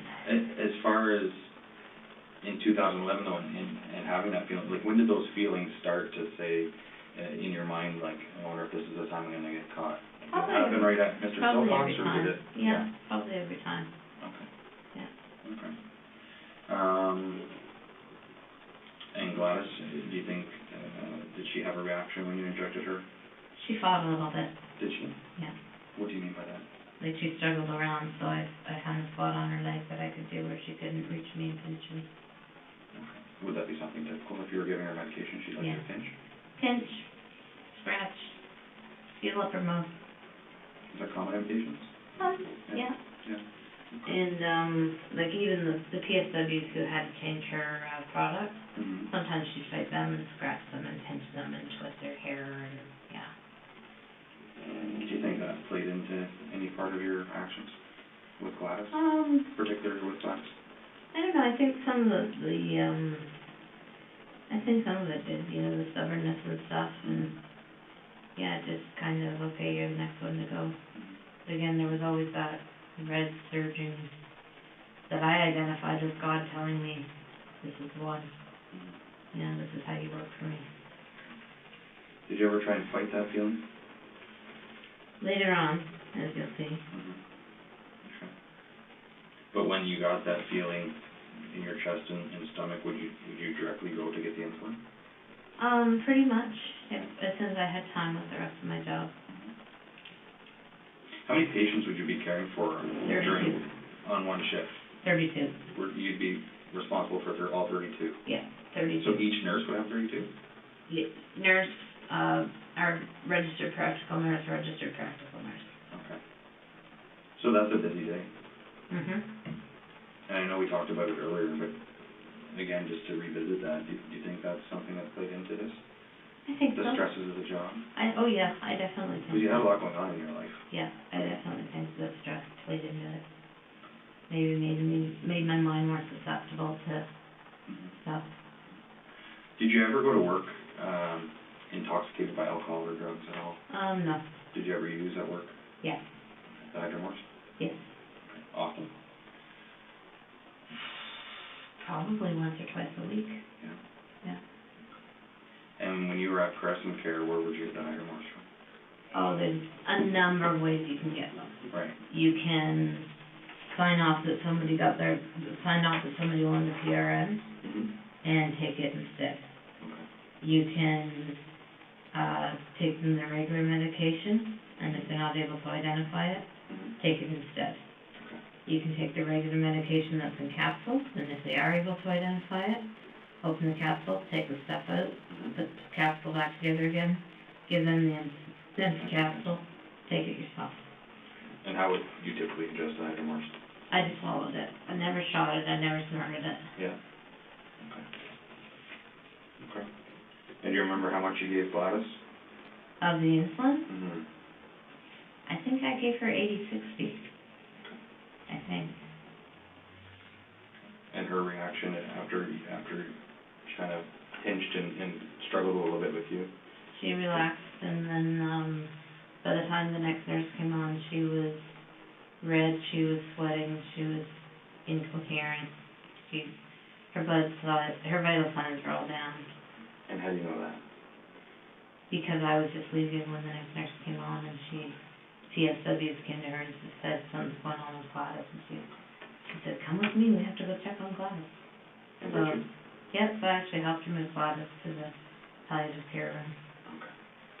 And do you Scared out remember of my gourd the whole time that she was going to say it was something I did. thinking, okay, was she still able to communicate at that point? No. Okay. Do you remember what nurse that was that you moved? Karen? I don't remember her last name. If I sat for a minute, I could probably remember it. Well, if it comes to you, might just be one of those things that pops in your head in a few moments, right? Yeah. Rutledge. Karen Rutledge? Yeah. still there? Yep, as far as I know.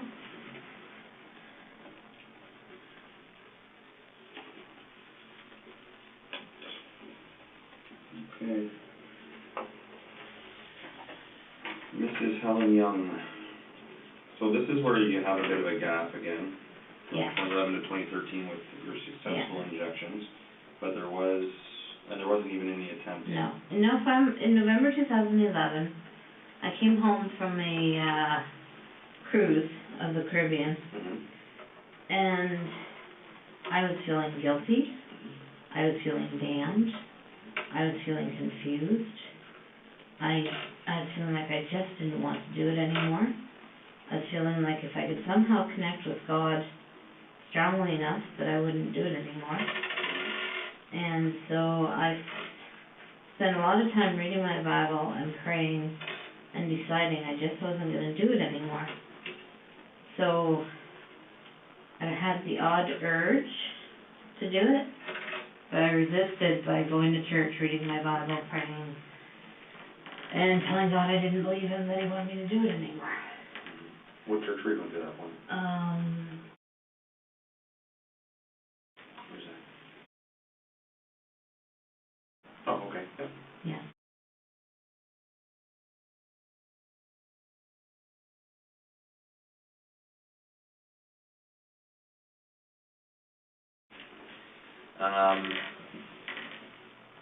So as far as fighting off that, would you still have that feeling, like that burning feeling? Sometimes, but I did a lot of praying about it, and I just did a lot of praying, reading my Bible, getting very involved in my faith, getting very involved in my church. Right. Okay. And obviously, with what you've told us so far, that it helped, Yeah. what you've documented. Yeah. Is there anything else that we need to be aware of that happened in between those times? No. Okay. No. Okay. I didn't tell anybody or anything like that. Okay. Except for the pastor, sorry, when did you? That was, I told him after Helen Young. Okay. He was after Helen Young. I'm just gonna turn this off because it keeps vibrating. I apologize for that. That's okay. I may fart, and I'll have to apologize for that. There we go. So that was after Helen. Right. Okay. So Helen was at Crescent Care. Where was Helen's room? She was on A side. I had been transferred to A side, which is a new unit, like, well, relatively new, 10, 12 years old. I was on the first floor. I was the charge nurse for the first floor, and she was in the room closest to the nurse's station. Okay. Where was that like if for me going to Crescent Care, would it be closer to Fife or closer to North Ave side or? So there's the retirement home. There's the wall that joins the retirement home to the nursing home. There's North Wing. There's South Wing. There's East Wing. And then down at the end of the hallway of East Wing is Unit 1 and Unit 2 in the building right on top of each other. And what was the purpose of that area of Crescent Care? Oh, it was all single rooms. Okay. Yeah. So Helen was in her own room? Helen was in her own room, yeah. It was all single rooms, that area. All right. And Helen was a type 2 diabetic with dementia? Yeah. Okay. Tell me a little bit more about Helen. Helen was miserable. She frequently yelled out, "Help me, nurse." She frequently yelled out she wanted to die. She just was not happy with her life. She would wheel around in her wheelchair saying, "Help me, nurse, help me, nurse, help me, nurse, help me, nurse." And when you went to help her, what do you want help with? Nothing. Get away with me. Go away. Help me, nurse, help me, nurse. Didn't want to eat, didn't want to drink. Very difficult to deal with. Constantly would yell out, or we'd say, "What do you want help with?" "I want to die. Why can't you help me die? I want to die." And one night, it was like something snapped inside, and that red surge came back, and I thought, okay, you will die. So I gave her a shot, I came up to her and said, this is for your pain, and I gave her a shot of long-acting or short-acting, and she started to settle down, and then, later on, we put her into bed, and I gave her more of the, insulin, I think it was long-acting. She had a seizure, she turned red, she, was diaphoretic, the PSWs called me to the bedside. I took all of her vital signs and I pretended to take her blood sugar. I said, oh, it's normal, don't worry about it. How did you go about that with people beside you? They're PSWs. Don't let anybody see that part of the... PSWs? No, but what I mean by that is PSWs, nurses focus on the meds Right. and treatment. Okay. PSWs focus on, like, they were busy washing her, they were busy changing her, they were busy dealing with the fact that she was having diarrhea. They were not doing the part of the job I was doing, Right. so they never would have noticed. Where's my burger? So they never would have noticed, me not taking the blood sugar. Cause I took her, like, I did her pulse, I did everything else, so they wouldn't have noticed that I didn't do that because they were busy with everything else. Okay, and you just... And I just said, oh, blood sugar's good, 5.6, she's good. Which is a number that in your mind you knew was average and nothing concerning the 5.6 or whatever you said? Yeah. Okay. Do you remember what shift you were working at this point? Afternoons, I was straight through to 11s, at that point I was straight through to 11 on that ward. Okay. That had started a little bit before that. Yeah. Okay, and that would have been an individual room, as you said? Yes. And do you remember when Mrs. Young died? 1 to 2 days afterwards. Okay. Do you know if you were present for that? No, it wasn't. Was there a different procedure at all when people passed away in that wing opposed to where you were prior to? No, it was all the same nursing home, it was all the same policies. Okay.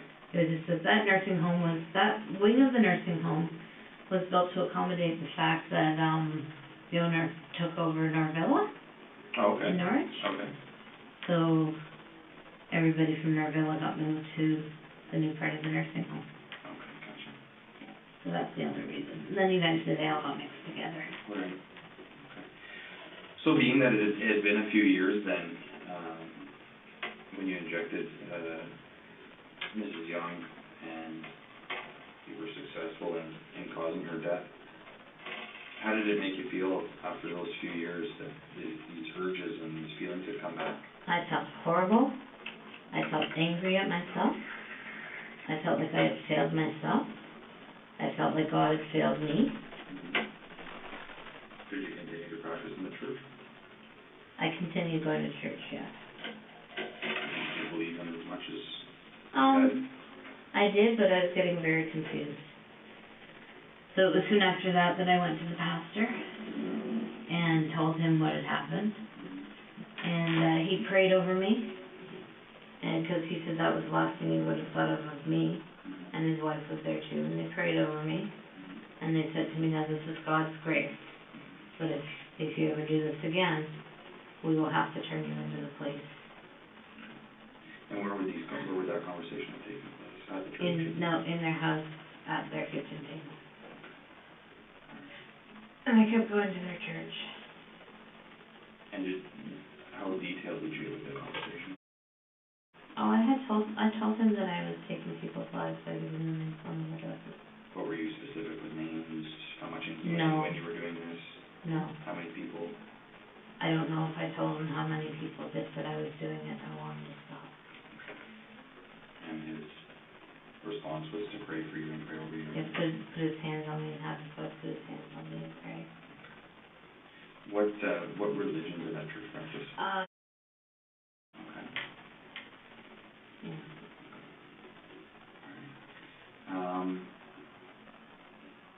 Did Helen have any family that you recall that would come Yes, visit her? she had a niece that loved her very much and was there at least twice a week. Did you ever converse with her? Before she died, yeah. Yeah. How old was she? I'm saying late 50s, early 60s. Denise? Denise, Okay, yes, and then Helen or something. 90. Alright. Did you speak to her following Helen's death, her niece? What? Okay, what was that? I think it was a day or two after when she was gathering her stuff, and she cried on my shoulder and thanked me for being a good nurse. And again, the feelings that you had at that point? Oh, guilt, shame, anger, like I had betrayed her.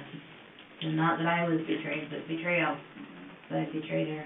And did you display any emotion at that point to her? I just, gave her a hug back and said I was so sorry. But at that point, I was getting very confused about was this God and was it not. And when you resumed doing this, did you have any, besides the religious feelings that you were having, did you have any other personal feelings in your mind as far as knowing the difference between right and wrong again? Yes, I knew the difference between right and wrong. But I thought this was something that God or whoever wanted me to do it.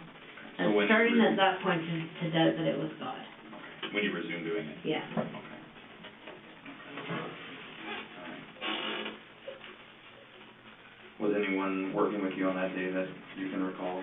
The PSWs, but I don't remember their names. Okay. I How was- many would have there been? 3. Okay.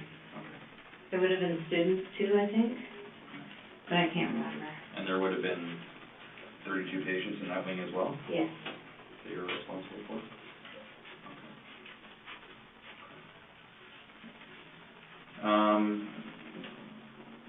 March of 2014, this is Marine Pickering at Crescent Care. Yeah. Tell me about Marine. Maureen was a handful. She would attack other patients, she would pull their hair, she would hit them, she would pinch them. Eventually, it was decided that she needed a one-on-one staff. So sometimes they would book an extra PSW to be with her. Sometimes someone would come from the outside to be with her. But when one wasn't available, it was the role of the charge nurse. And that was nuts. Sorry. That's just absolutely nuts. So, she just got harder and harder to look after, and one night when I had to look after her, I got this idea, I thought, I'm starting to get the feeling of that surge again. I thought, no, I don't want her to die, but if I could somehow give her enough of a dose to give her a coma, or something to change her brain waves, maybe make her less mobile, harder to handle, hard to handle. Right. So, yeah, so I overdosed her. And was that in the same wing? Yes, she was right across. She had gone into the room that Helen had been in. Yeah, she was right across from the nurse's station. And as well, obviously, a single room at that point? Yeah, that night she stroked. She had a severe stroke. She went to the hospital, and when she came back, she was there at the nursing home for a few days, and she died. But before she came back from hospital, I was fired from Crescent Care for medication errors that had nothing to do with this. When you got transferred into this A wing, did you still get the medication the same way? The insulin the same way? Yeah, because there's insulin purchase there. Okay. And so, sorry, Maureen, Mrs. Pickering, was transferred from Crescent Care to the hospital? And then back brought to back, Crescent yeah. Care? What was the time frame there, do you remember? 2 days, I think. And But they knew that she was totally vegetative when she came back. so she was basically coming back to pass away Yeah. at Crescent Care? Yeah. Was she put in palliative care when she returned? No, 'cause she had her own room. The palliative care room was for people who didn't have their own room, Right. so that families could go and be with them, Okay. and not disturb the other residents and not be disturbed by the other residents. Right. Do you remember how much insulin that you gave to Mrs. Pickering? It was a lot. I'm gonna say 80 to long-acting and 60 short-acting, something like that. It was a lot of insulin. Why so much to her? Wasn't sure if she would die or not, and I really wanted to make sure that she, their mind was changed a bit before she came back to us. So the insulin caused her A stroke. stroke and then the reason to travel to the hospital. Yeah. Do you remember any reaction from her when you were injecting her? No, none at all. Do you remember what type of, sorry, I apologize, what part of the body that you injected her? Her, Left, right? left. Left up. Had no reaction? She didn't? Oh yeah, the first time I gave it to her, she said, "Hey, what was that for?" And I said, that's your vitamin injection. Which is, like I said, that you would typically tell people? Yeah. Okay. How long in between when you gave her the next dose? Probably an hour and a half, 2 hours. And that was about, what time did you say, sorry? Oh, I don't know. You were still working in the afternoons, right? Yeah, 8 or 9 at night. Okay, yeah, it says here that at 8 o'clock, you gave her 80 units of long-acting insulin. Yeah. Did Miss Pickering, do you recall any family that she had? She had 2 friends that came and saw her a lot. She had a boyfriend that would come and see her. Okay. How old was she? 82. How old was her boyfriend? Oh, I have no idea. No? No. But he would come on a regular visit? He would come to visit, yeah. Was there any restrictions on visiting practices at all, certain hours? Basically, no. If they wanted to come late at night, they had to let us know, Okay. so we could let them in and out. Okay. And that was more for palliative people. Right. But no, there was no real restrictions. I mean, there was the odd patient who had a restriction, like, they can't leave the building with this person, or they can't leave the building with that person, or so-and-so shows up, call the police, that sort of thing.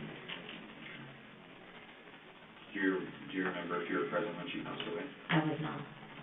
I'd already been fired. Okay, so sorry, between the time that when were you fired? Late March, early April. Was it when she was at the hospital? Or did she come back and then? She had come back and then I was fired. And then she But, lived for a few more days? yeah. You were fired in the meantime? Yeah, And she passed? for something that had nothing to do with her. And my timeline may be wrong. Mm-hmm. It may have been February, Mm-hmm. because I know by the middle of April I was working again at, Meadow Park Nursing Home. Yeah, that's in London. Yeah. What was the cause of your firing then? Sorry, there was a medication mix up at present? I had a few medication errors, and strangely enough, not on purpose, one of our residents was missing her long-acting insulin that she got at supper. Okay. And it was coming from pharmacy, but I wanted to make sure she got her insulin. Mm-hmm. So I took insulin from another person who I thought was the same insulin, but it was short-acting. Mm-hmm. And it gave her a seizure because she wasn't used to it. And she was okay. We helped her and she was all right. Okay. But when they figured it out, I was fired because I had other medication errors as well. No, different things. Eye drops, just a lot of different stuff. And what do you think that was a result of? What, med errors? Mm-hmm. The workload. Yeah. Was it anything to do with, were you still using at this point? You know what? I never made a work trip. I never made a med error when I was using it at work. Never. Just had you focused? Yeah. Did you ever commit any of these deaths when you were using? No. None of them. So no med errors, no deaths? When I was using. You're using it was all the feeling in your chest and your stomach and Yeah. your The surging and yeah. And then the laughter afterwards, which was really, it was like a cackling from the pit of hell, if that makes sense. Did the cackling continue when Mrs. Young was in injected with insulin? After that 2-year break? Yes, Yeah, yes, the it did, it, Same feeling, cackling. same cackling? Same feeling, same cackling.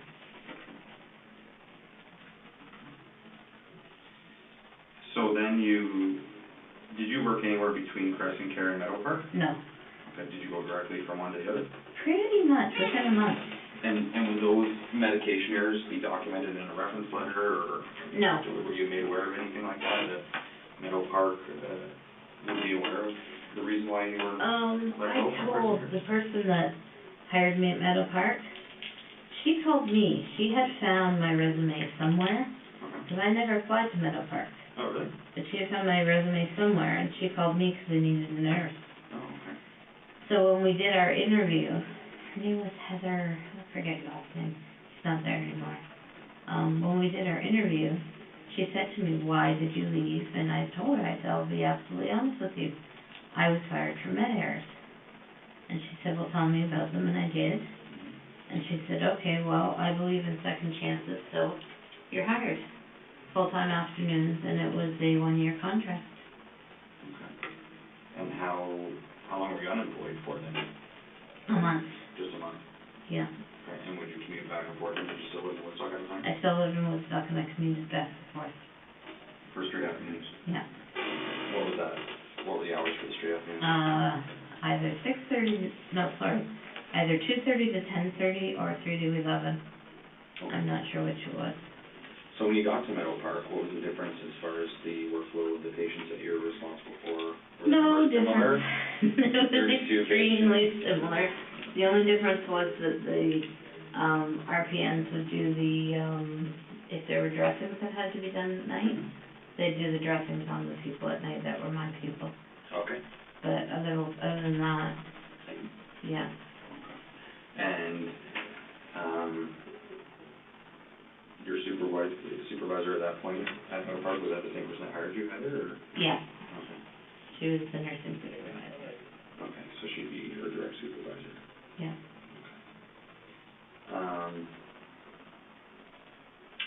So RPAD, or RTORVAP, Yes. tell me a little bit about it. He was mean. He would grab the nurses and the PSWs whenever they were trying to do things for me. He would grab them, he would twist their arms, he would punch them. Very difficult to do care for. And one night I just got that surgery, like, "That's it, you need to go." Had he done something that night? No, not really, just been his normal self.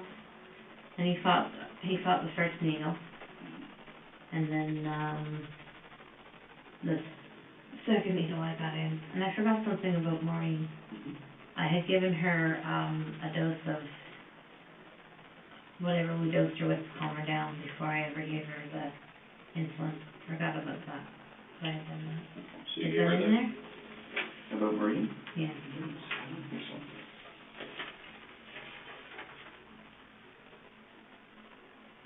I had given her a sedative dose before I ever gave her the insulin. Oh, you said you gave her Haldol. Yeah. Yeah. And you recall doing that? Yes, I did. And then the 2 insulin injections. Yeah. Did the Haldol calm her? Do you remember? No, it didn't. So Art, I gave a large amount of short acting, a large amount of long acting in between each other. And then when I left for the night, he was still okay. When I came back the next day and worked, they said that he had had a stroke, severe stroke, and gone to the hospital. And the nurse that I talked to who'd been on the night before, she said, "Do you know how low his blood sugar was?" And I said, "How low?" And she said, "Oh, like 1 point something." And then she said, "But you know what? I went home and I did some research, and sometimes having a bad stroke can make your blood sugar go low." Really? Yeah, that's what she said to me. That was So- odd too. Yeah, that was odd. But, yeah, so he lived for a couple of days and then he passed. Do you remember what nurse that was? That you worked with? It was the night nurse. Little short Filipino lady. That's all I remember. Okay. Okay. And do you remember what time of the night that you had injected her? I'm gonna say 7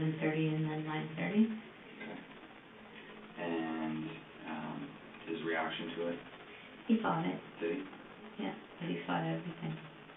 Would you ever, when you were doing this, did you ever speak to these people when you were injecting them? No, Would you ever say anything to them? not unless they asked me what I was doing, then I just say it was a vitamin injection. But having that, and I know it's documented in here a few times, having that feeling of anger and frustration, would you ever, No, you would never state anything to vocalize your anger towards that person as you were injecting them? no, never. And where did you inject him? His arm and his thigh. Okay. And what were you telling him at that point that you were giving him? Did he ask? It's just, come on now, settle down, you need to have your medicine.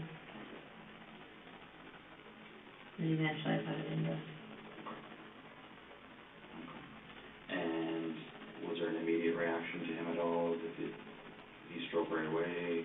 No, he didn't stroke till I left. Okay. And then that's when you came in the next day and had the conversation with that short Filipino nurse? Yeah. Okay. All right. Sorry, I don't remember her name. It's okay. The 4 or 5 days later when he passed away, do you remember if that was back at Meadow Park or was it in the hospital? It was in the hospital. So he never came back. It may have just been 2 or 3 days, it seemed like it was 4 or 5. Mm-hmm. And his family was devastated, absolutely devastated. What was his health like at that point, prior to Other injecting him? Other than dementia, he was fairly strong. He was in a wheelchair, but he was a good eater and he was strong and... How old was he? I'm gonna say maybe 78. Okay. And who was his family members? He had a son named Art, who did stand-up comedy. Oh, no way, okay. Yeah, like, I think it was just like open mic night. Right. And then his wife. Okay. That's it? That's all I remember. I know he had other, but that's the only ones I remember. Do you remember if there were other son or daughters or just other family members that you could recall? There were other family members involved, but I don't recall. Okay.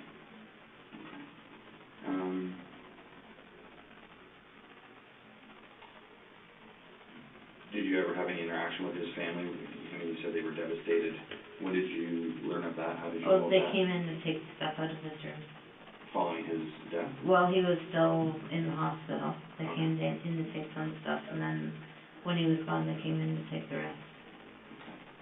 How did you feel having a conversation with him? Awful. Again, like I betrayed them. Mm-hmm.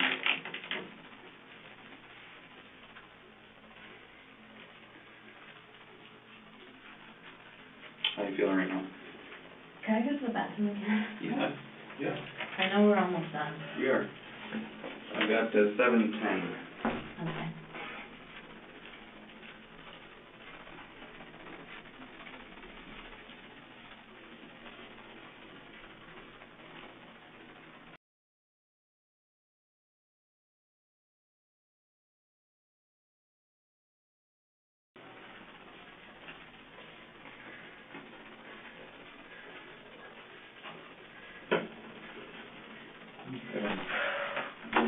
We're getting there. I have 7:14 Okay. to resume.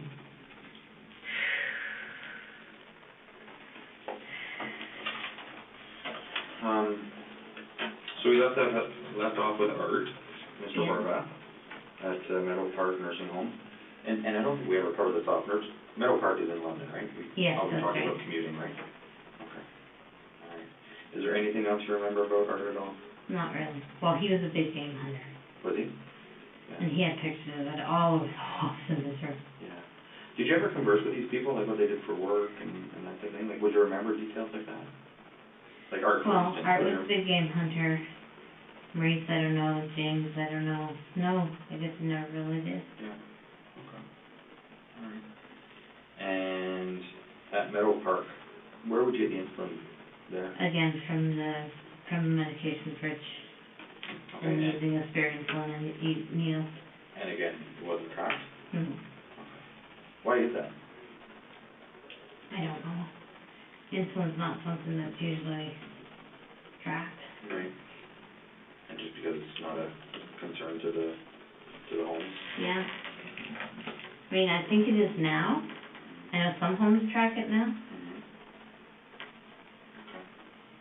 Just a question out of curiosity. Just my lack of knowledge of it, that's all. Yeah. Now you have a portion of your, on the fourth page of this document that you wrote out, and before you, when did you write this out? I know it's dated the 24th of September. Yes, that's when I wrote it out. You wrote this full document at that point? 24th and 25th. Where were you at that point? I was at the CAMH. And what made you prepare this document? The doctor suggested to me that I should. Okay. Not to give to the police, but he said that if I wrote it out, it would be a good part of my therapy. Okay. So. Okay. And did take a large amount of pressure off me, and helped me to really clarify the fact that no, it wasn't God, it was something wrong with me psychologically that was making me believe that it was God. Mm-hmm. It really helped me to clarify that. And the original of this document? Is in my knapsack in the back of your car. And we'll get down the road at that point, but is providing us with the original document something you'd be willing to do? Yes.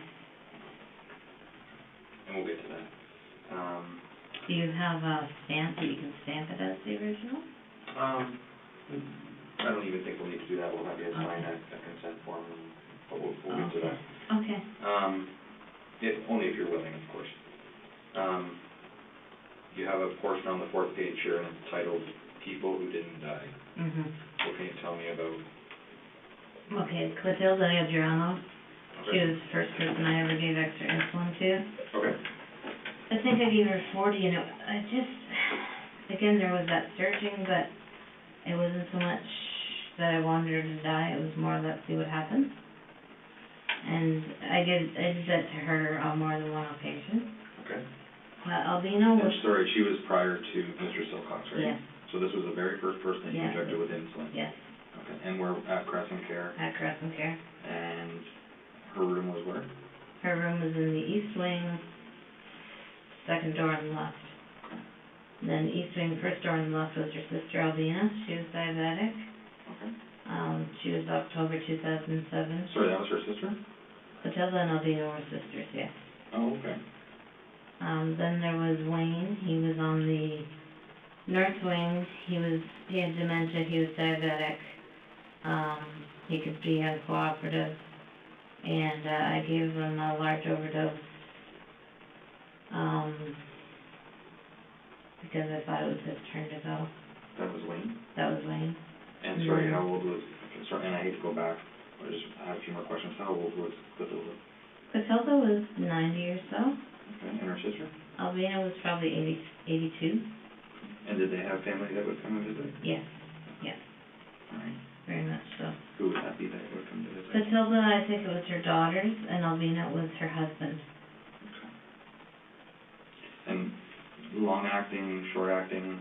Short-acting at that point. In 07, you were still doing short-acting. Okay, and do you remember the doses that Oh, they would have given? wait a second. What would they get at night?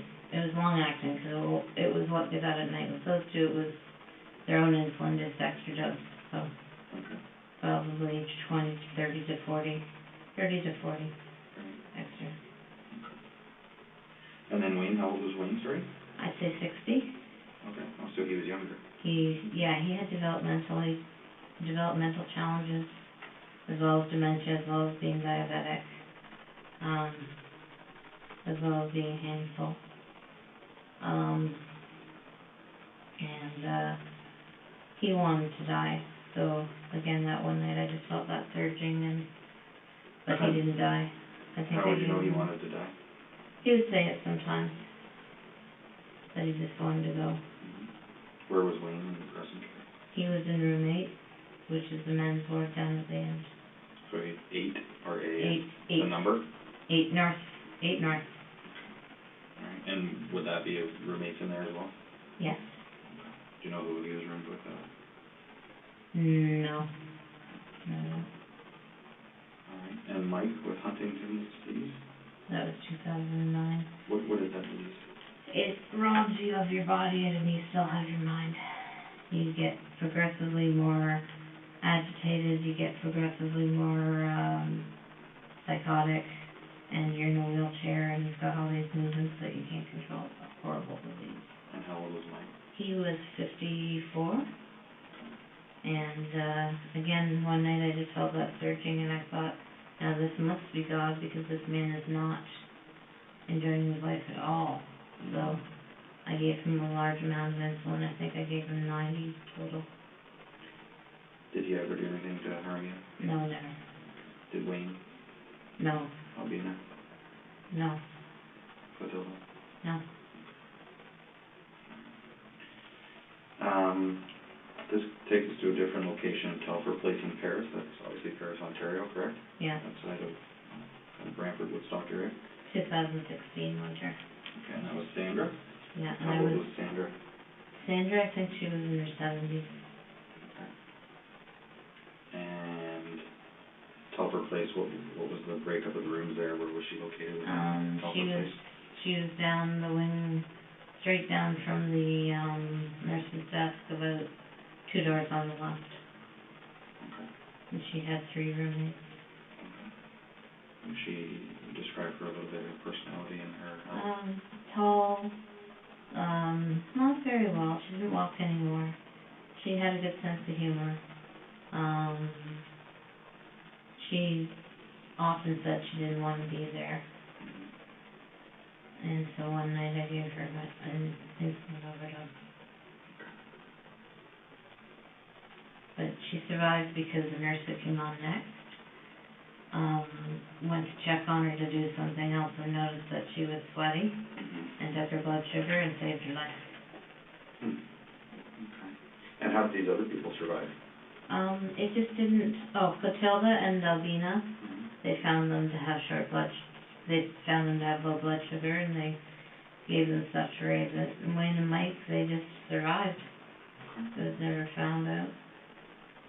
Was there anything to do with the gender, male or female, that this insulin, the effect of it, or was it just, again, just depended on the makeup of their body and their health? And yeah, not that I know of if it has anything to do with gender. The nurse who saved Sandra, Yeah. was there anything that ever came back on you? No. Any retribution, consequences?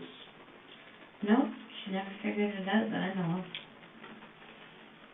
She even asked me about it and asked if I thought she'd done the right thing. Who was that? Do you remember her name? Diane, I don't remember her last name. And what were you working at that point? What shifts were you working at Telford Place? Whatever I got called in for. Okay. I was actually working for a nursing agency at that time called Lifeguard Agency, and I was sent to Telfer as a lifeguard. I see. So you were never employed by Telford Place? No, I was employed by Lifeguard, and I would go to Telfer and to other places as well. Okay. And that's when you got involved with St. Elizabeth as well, right? When you were with Lifeguard? Yeah. Just, I was only with St. Elizabeth like a month and a half before I quit. Okay. 2016 of August, which is not too long ago, you're employed with St. Elizabeth, it says here. Yeah, I was frustrated with my job. I had a huge workload, having to learn a lot of new things, just a lot of frustration. The weekend that this happened, I had all of the people that I had to look after. Most of them were in Ingersoll. I didn't know any of them. And on the Saturday I went in and I was doing my care. And this is really the only one that was pre-planned, because on the Saturday I went in and I was doing care on Beverly. I noticed that she had a PICC line, which is a line that takes medication straight to your heart, and that she was a diabetic. And so the next day when I went in, I was really frustrated, and I could just really feel the surging and the laughing, and I gave her a huge amount. I gave her, I think it was 180, three doses of 60 through the PICC line. Did she question that at all? No, because I used one to rinse the PICC line, one to put into her antibiotics, and one to rinse the PICC line again. And she survived. She was fine the next day. Did you go see her next thing? No, but I was able to check it on my computer, cause she was seen every day by a nurse. Okay, So I could go into the tablet from work and see how she was. okay. And that was just a computer program used by St. Elizabeth? Yes, I see. on their own tablet. Okay. And these other people, where did you inject them? Their arms, All of them? all of them, yeah. Sandy was probably her leg, but she was a little bit more difficult. In August of 2016 then with Beverly, you don't remember Beverly's last name? No, I don't. And I don't even remember if her first name was Beverly. Oh, okay. I could probably, I don't know if I could tell you the weekend it was or not. But she lived in Ingersoll? Yes. Did she live in a home or? Yeah, in a home, like a. Her own residence, I mean, or?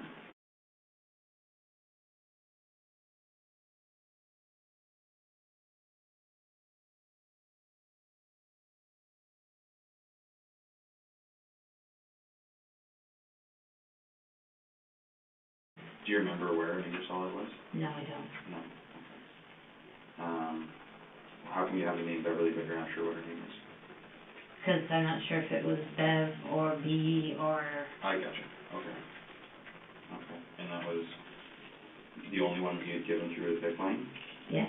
Did you know what the result would be compared to a direct injection into an arm or a leg or a thigh? I'd compared never to a done PICC it line? before, I'd never looked at it, I had no idea. Okay. She went to sleep fairly quickly and I left, but when I checked, the next day to see how she was through the next nurse, Mhm. there was no change. How old was she? She was 63, 64. And what was her diagnosis as far as her health? She was diabetic and she had large ulcers on her leg. And she also had a, severe infection.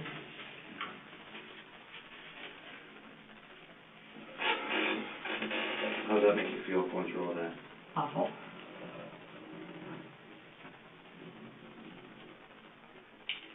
Do you feel like there's a burden lifted off your shoulders? Yes, I've done the right thing. Do you feel there's a sense of relief? Yes. And now I know that it wasn't God. And I'm ashamed of myself that happened, but I also think that it was mental health. You know, I think it was, I wasn't in my right mind. Or I would have been able to tell. I mean, I was raised to believe in God. I was raised from a baby to go to Sunday school, so how could I get such a strong feeling that this is what God wanted, unless it was something wrong with my head? And I know we've talked about what you would say to the families and so on and so forth, but, again, I feel terrible for the people that are gonna find out in the days and weeks to come about what actually happened to their loved ones, right? I do. I feel horrible. If there was ever anything I could do so that nobody did this again, I'd do it.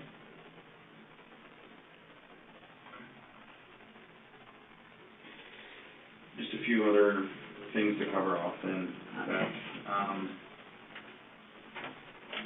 The things that some of these people would do to you, the hitting, the pinching, the grabbing of your breasts, would you ever report that?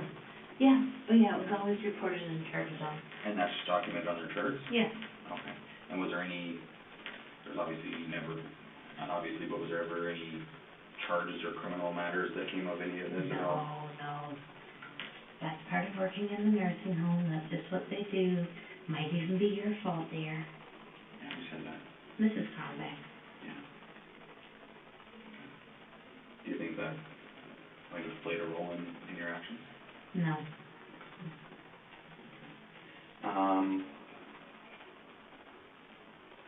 Maureen, your ex. What was Maureen's last name?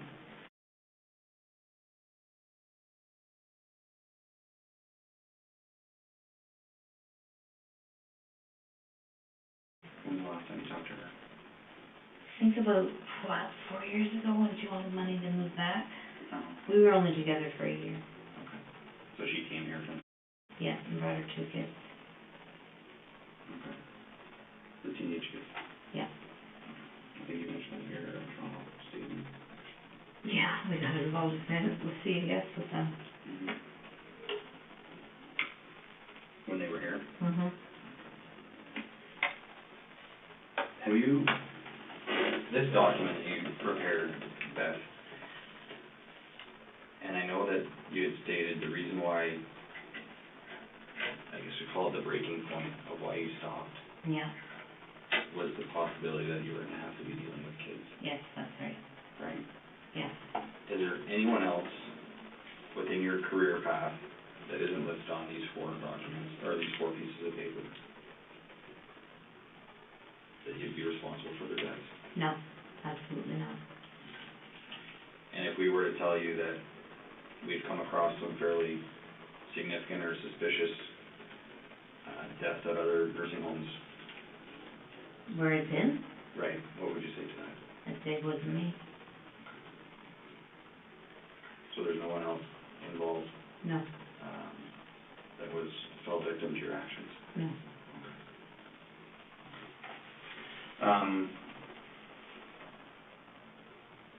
Just repeat to me again the people that you've disclosed this to besides myself tonight. Okay, the very first person I ever disclosed it to was, another girlfriend at the time. Her name was, that was after I killed a couple of people, and, she told me not to do it again or she was gonna turn me into the police. When was that? I couldn't tell you, 2008, I think. And then, 2011, when I decided to stop killing, my friend, I told her what I'd been doing and that I had stopped. And then, I told my pastor.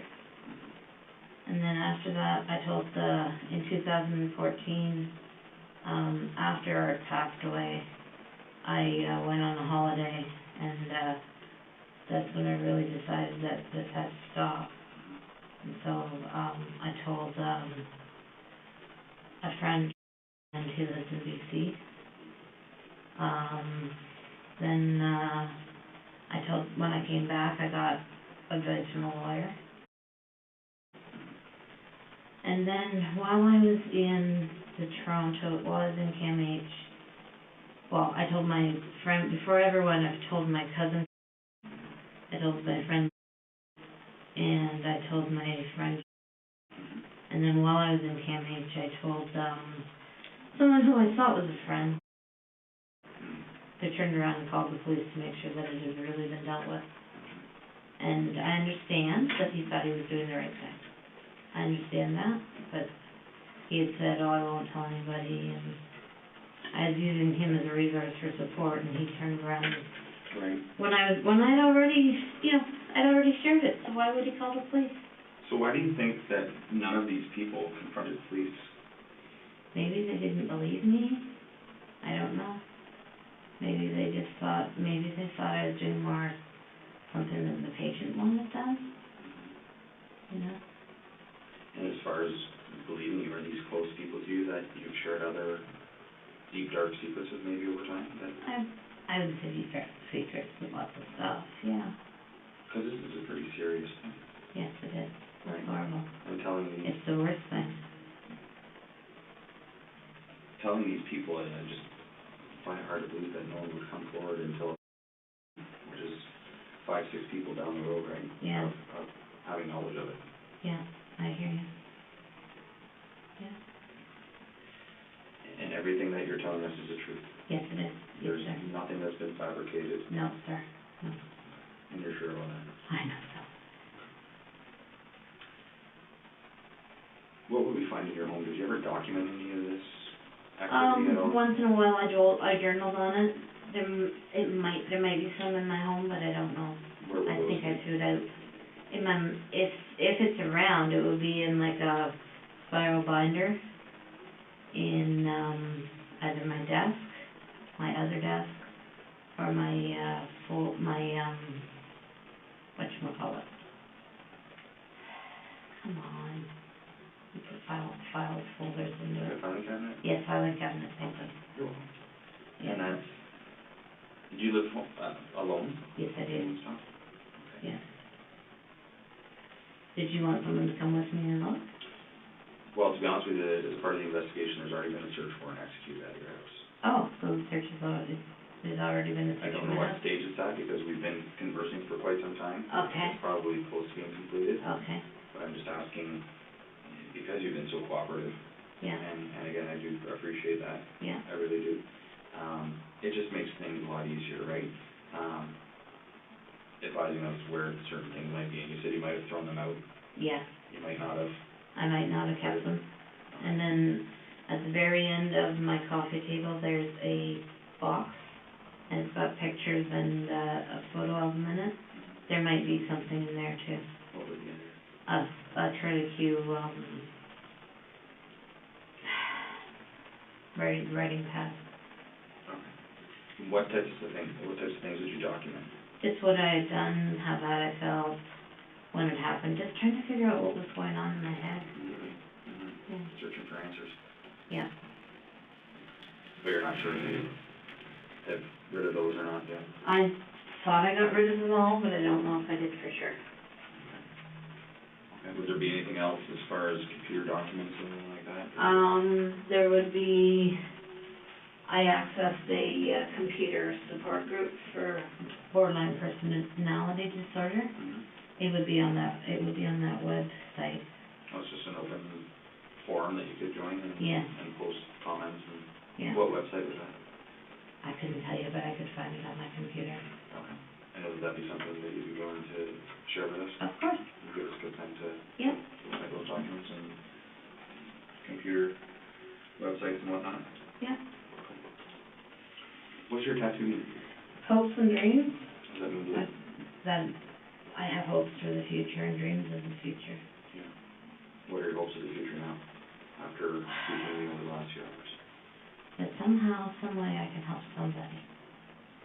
There's gotta be somebody wherever I go, jail, penitentiary, there's gotta be somebody I can help. Maybe somebody who can't read, maybe somebody who can't write, maybe somebody who's done worse than me and feels like it'll never be forgiven.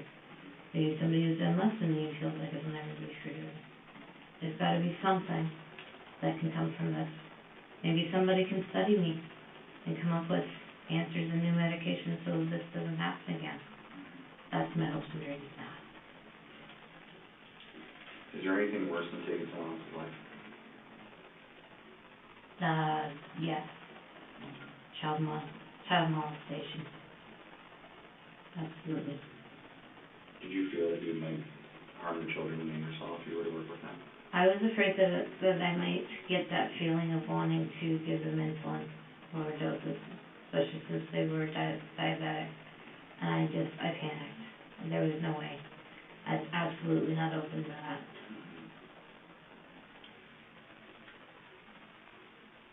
Is there anything else that you can think of right now? No, No? I think I did pretty good. I think you did. So what happens now? I'm just gonna get you to sit tight, and we'll arrange to, see what the next steps are. Oh, okay, I might not be going home then. I will get back to you with that. Okay. We discussed your, original document that's in your backpack. Yeah. If I were to prepare a form, which is a consent to search or a consent form, to provide us with those documents, would that be something that you'd be willing to sign? Yeah, sure. Okay. There's some stuff in there too that I did with the nurse. In your backpack? Yeah.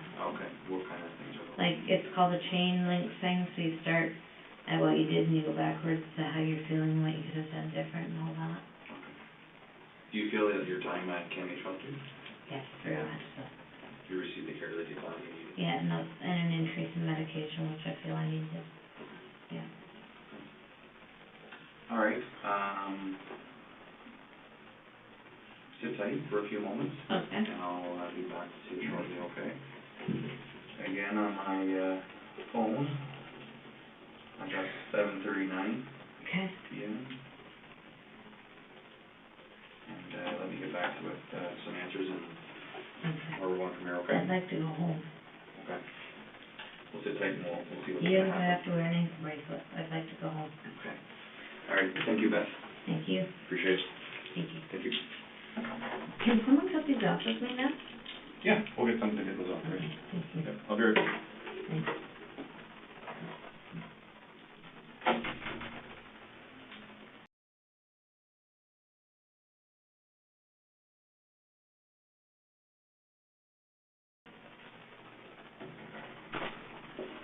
I'm sorry, Beth. That's okay. You could imagine that, things of this nature take some time. Yeah, And I understand. I appreciate your patience with me. I understand. Thank you. So, I have 8:02. We're in the home stretch here. Okay. Okay, and I can explain to you everything that's gonna go on, okay? Okay. Fair enough? Okay. Okay. Okay. So, first off, a few things that, you remember the gentleman who transported us back from Toronto and, also Karen, or Yeah. my partners, they've just been monitoring and Right, taking some right. notes and things like that. They're just some things that are concerning and that we just need to firm up, okay? Okay. So first off, as I said, there has been a search warrant executed at the residence, Okay. and there was some paperwork with regards to a Remington gun, shotgun of some sort. Oh, What would that be for? just to look at it, 'cause I like guns. Okay, Yeah. all right, do you have any at home? No, I used to. Did you? What did you have? I had a 22, Yeah. Was that a Remington by chance? not that I know of, Okay. but, my husband had a gun that his dad gave me Okay. that we would shoot with, so I could stay at the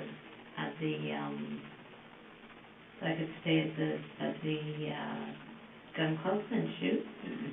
And when we, broke up, I did the paperwork to give it back to him. That might be Okay. what they found? Okay. All right. I don't have a gun. There's no firearms in your house right now? No, sir. Okay. No, never will be. Okay.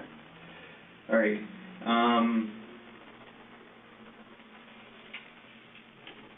The username, like what would your username be on that blog that you would write on, that support group? You know what, I'd have to go and look, Yeah? honestly. It's not like your name and a couple numbers or No. nickname, anything like that? No, I'd have to be sitting down in front of the computer to remember it, Okay. and even to find the support group. Okay. These are a bunch of random questions, just all thrown together here. The insulin they used, the short acting, the long acting, was there an actual brand or a make of the insulin that you would use? Might have been Novulin, Okay. might have been Lenovo. Can't remember the other one. Okay. When you worked with Lifeguard, Yeah, I know that you had mentioned they'd send you to certain locations, certain homes. yeah. What were the, there was Telfer Place and there was two others, was one of them in Fort Dover? There's more than, there was Telfer Place, Yeah, that was the very first. Then there was, here, I'm gonna look here. Telfer Place, Fort Dover, Dovercliff, is what it was called. I did, one PSW shift at a place in New Hamburg, but I couldn't tell you the name of it. Also, I worked at, Telfer Place and Dovercliff are both owned by the same people, and they have another nursing home in Brantford, but I can't remember the name of it. that's okay, we And can then- locate them. And then Park Lane Terrace in Paris, and Hardy Terrace, I think just outside of Paris. Oh, and, what was the other one called? Oh Lord. It's way far out of town, it's like an hour and a half drive from here. My dad grew up in that area. Like it's in the Jarvis area, Simcoe area, it's called, I couldn't tell you, I'm sorry, my brain's shot for the night. That's okay.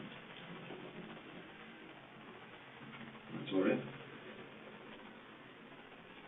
Anything you can think of? Yeah. Is my house gonna be a mess when I get back? No, Oh, I wouldn't okay. think so. No. Okay. Not that kind of a, it's not like you see on TV and Yeah. they're going flying everywhere, right? Yeah. your Facebook page, at one point there was a comment, or I don't know where it is in your timeline, about a pediatric nurse. Did you ever work as a pediatric nurse? Oh, that I was gonna be working with the kids. That's what that referred to within yourself? Yes. Okay, gotcha.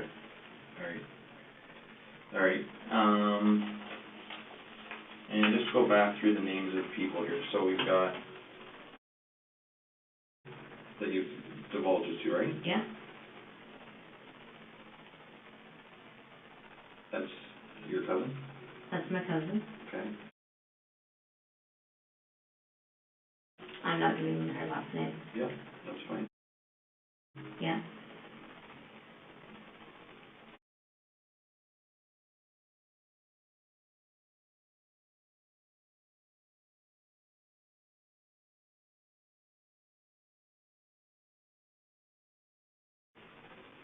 Don't? The lawyer, whose name I cannot remember. That's okay, who's a female? Yeah.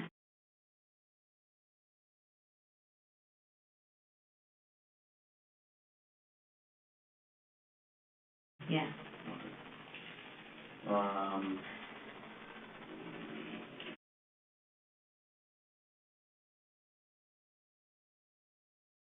Right?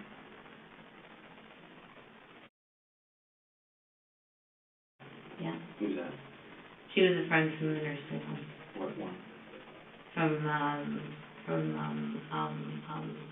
Crescent Care. I told her after I had stopped the first time. Okay. And she stopped being my friend because of it. Okay. And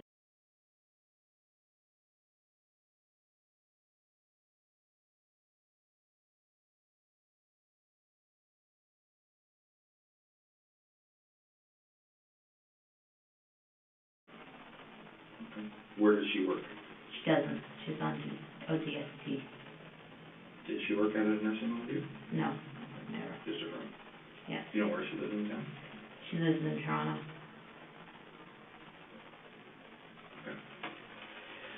Okay,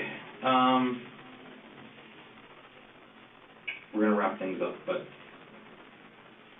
here's what's gonna happen, Okay. okay? And part of this is gonna be up to you.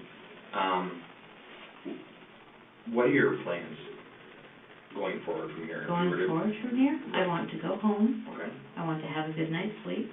okay, I want to spend Thanksgiving weekend with my family. okay, And I want to be available to the police at any time they need me. okay, And if I have to come back for trial, I have to come back for trial. okay. I have no plans of leaving. I can surrender my car if you want me to. Are your parents, are you close with your parents? Like, what type of Very relationship close. do you have with them? Very, very close. I have to tell them tonight what's happened. With mom and dad? Yes, they know that I've been in the hospital, but I just told them it was for treatment. But, yeah, my plan tonight is to go and talk to them one-on-one, like face-to-face, and tell them. What do you think their reaction's gonna be?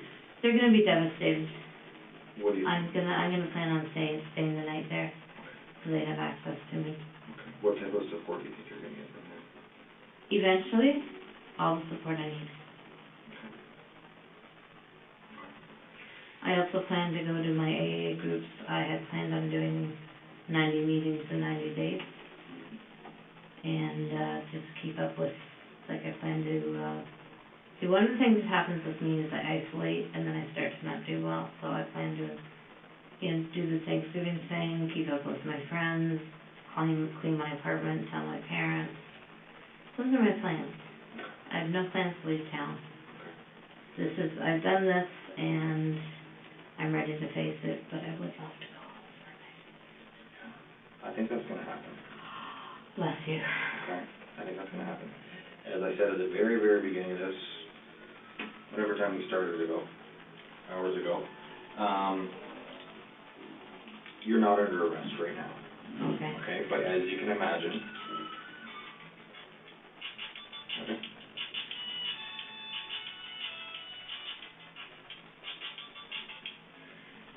Call you back in 30 minutes. That was my cousin. gotcha, okay. As I said at the beginning of this, you're not under arrest, Okay. but as you can imagine, I an will be. investigation like this Yeah. is something that we've never dealt with. It's something that doesn't happen very often. It's Okay. something that you rarely hear about, Right, okay? I don't know of many, but you're not the first person to do this, right, okay? Having said that, we have a responsibility to protect the public, right. right? You know where I'm coming from when I say that? Yes, As a police. absolutely, absolutely. You've done some things to some innocent people, Absolutely. some pretty, what people are Horrible gonna, things. people are gonna have opinions of you and people are Monsters. gonna, right, exactly. Having said that, there's something in the Criminal Code of Canada, and this is usually results in someone being charged with a criminal offense and being placed on such a thing called an 810 peace bond. Okay, Okay, and basically what an 810 peace bond is kind of a promise given by you or your word given to us, and it's a court document that's issued by a judge that puts you on certain conditions, certain conditions limiting you from doing certain things, having certain things in your possession, attending certain locations, and if you were to breach those conditions, right, then you would be arrested and further charged with okay, breaching this, what's called an 810 peace bond. okay. So basically, you've heard of a restraining order? Yes. It's similar to that, Okay, okay? A lot of people call them restraining orders, but it's actually in Canada called an 810 peace bond. okay, And again, it just limits you from doing certain things, attending certain locations. It could be things like still getting help for your mental health, your substance abuse, yes, surrendering your passport. I have no passport, Not practicing as an RN, yeah, not attending nursing homes, things like that. yeah, okay, If that were an option, which, like I said, usually that occurs with people that are charged people or convicted of certain offenses, right, that's part of their punishment sometimes. okay. Would you be willing to enter into an 810 peace bond prior to being criminally charged? Absolutely, And do you understand what I mean by the 810 peace bond? yes, yes, Okay. it means I have to do it, or I come back and I'm in jail until everything else happens. I don't know what would happen if you were to breach it as far as jail and the consequences. Yeah, The only thing that I want to make sure that it's clear to you and that make sure that I'm getting my point across is that it's basically a document that you're going to swear, sign, and agree not to do Yes. certain things, not to have certain things in your possession. And Right. I'm not saying that's going to happen right now, okay, because it has to go in front of a judge. oh, okay, Okay, so it's just an option that we're looking at, because, as I said, we have the responsibility to protect the public. yes, Okay, absolutely, that's why I want to know what your plans are. yes. I want to know that you're going to go home and be supported by your family. Yeah, I want to know that you're cell going to phone have... will be charged at all times, always on my body if you need me. I will be here, if you need me to come here, I'll be here. If you need me to wait for you to come and get me, I'll do it. I'm totally committed. All right. I think we have do we have your cell phone number? 519 Yeah. 532 6471. Okay. Home phone number is 519 290 0724. Okay. Parents' phone number, Don't worry about that, I'll get that when I'll get your parents when we go. okay. Okay. You understand what we just talked about? Oh, yes, absolutely, Because it's a very unique situation, right? yes. Where I'm so thankful, You confessed to certain things, yes, and we have quite a bit of legwork, as you can imagine, yes, to piece this investigation together and see where we go from here. okay, There's a lot of people that will consult in it and determine the final answer of what your fate is, okay, okay? all right, But I know that you're aware of the extent of what you've done. yes, I know that you've verbalized and spoke about how you feel, and that obviously you can't take it back, but, you know. I'm relieved that I've confessed it. I feel sorry for the people that are now gonna find out. Sorry doesn't say it. Yeah. They should invent a word bigger than sorry, Yeah. like dynamic sorry or something. Yeah, something along those lines. Yeah. I really have to pee, I'm sorry. No problem. I've got 8:16, and I think that'll probably conclude things, but I'm glad you used the washroom and All right. go from there. Oh, I just have to get you to sign that consent by the way. Yeah, no problem.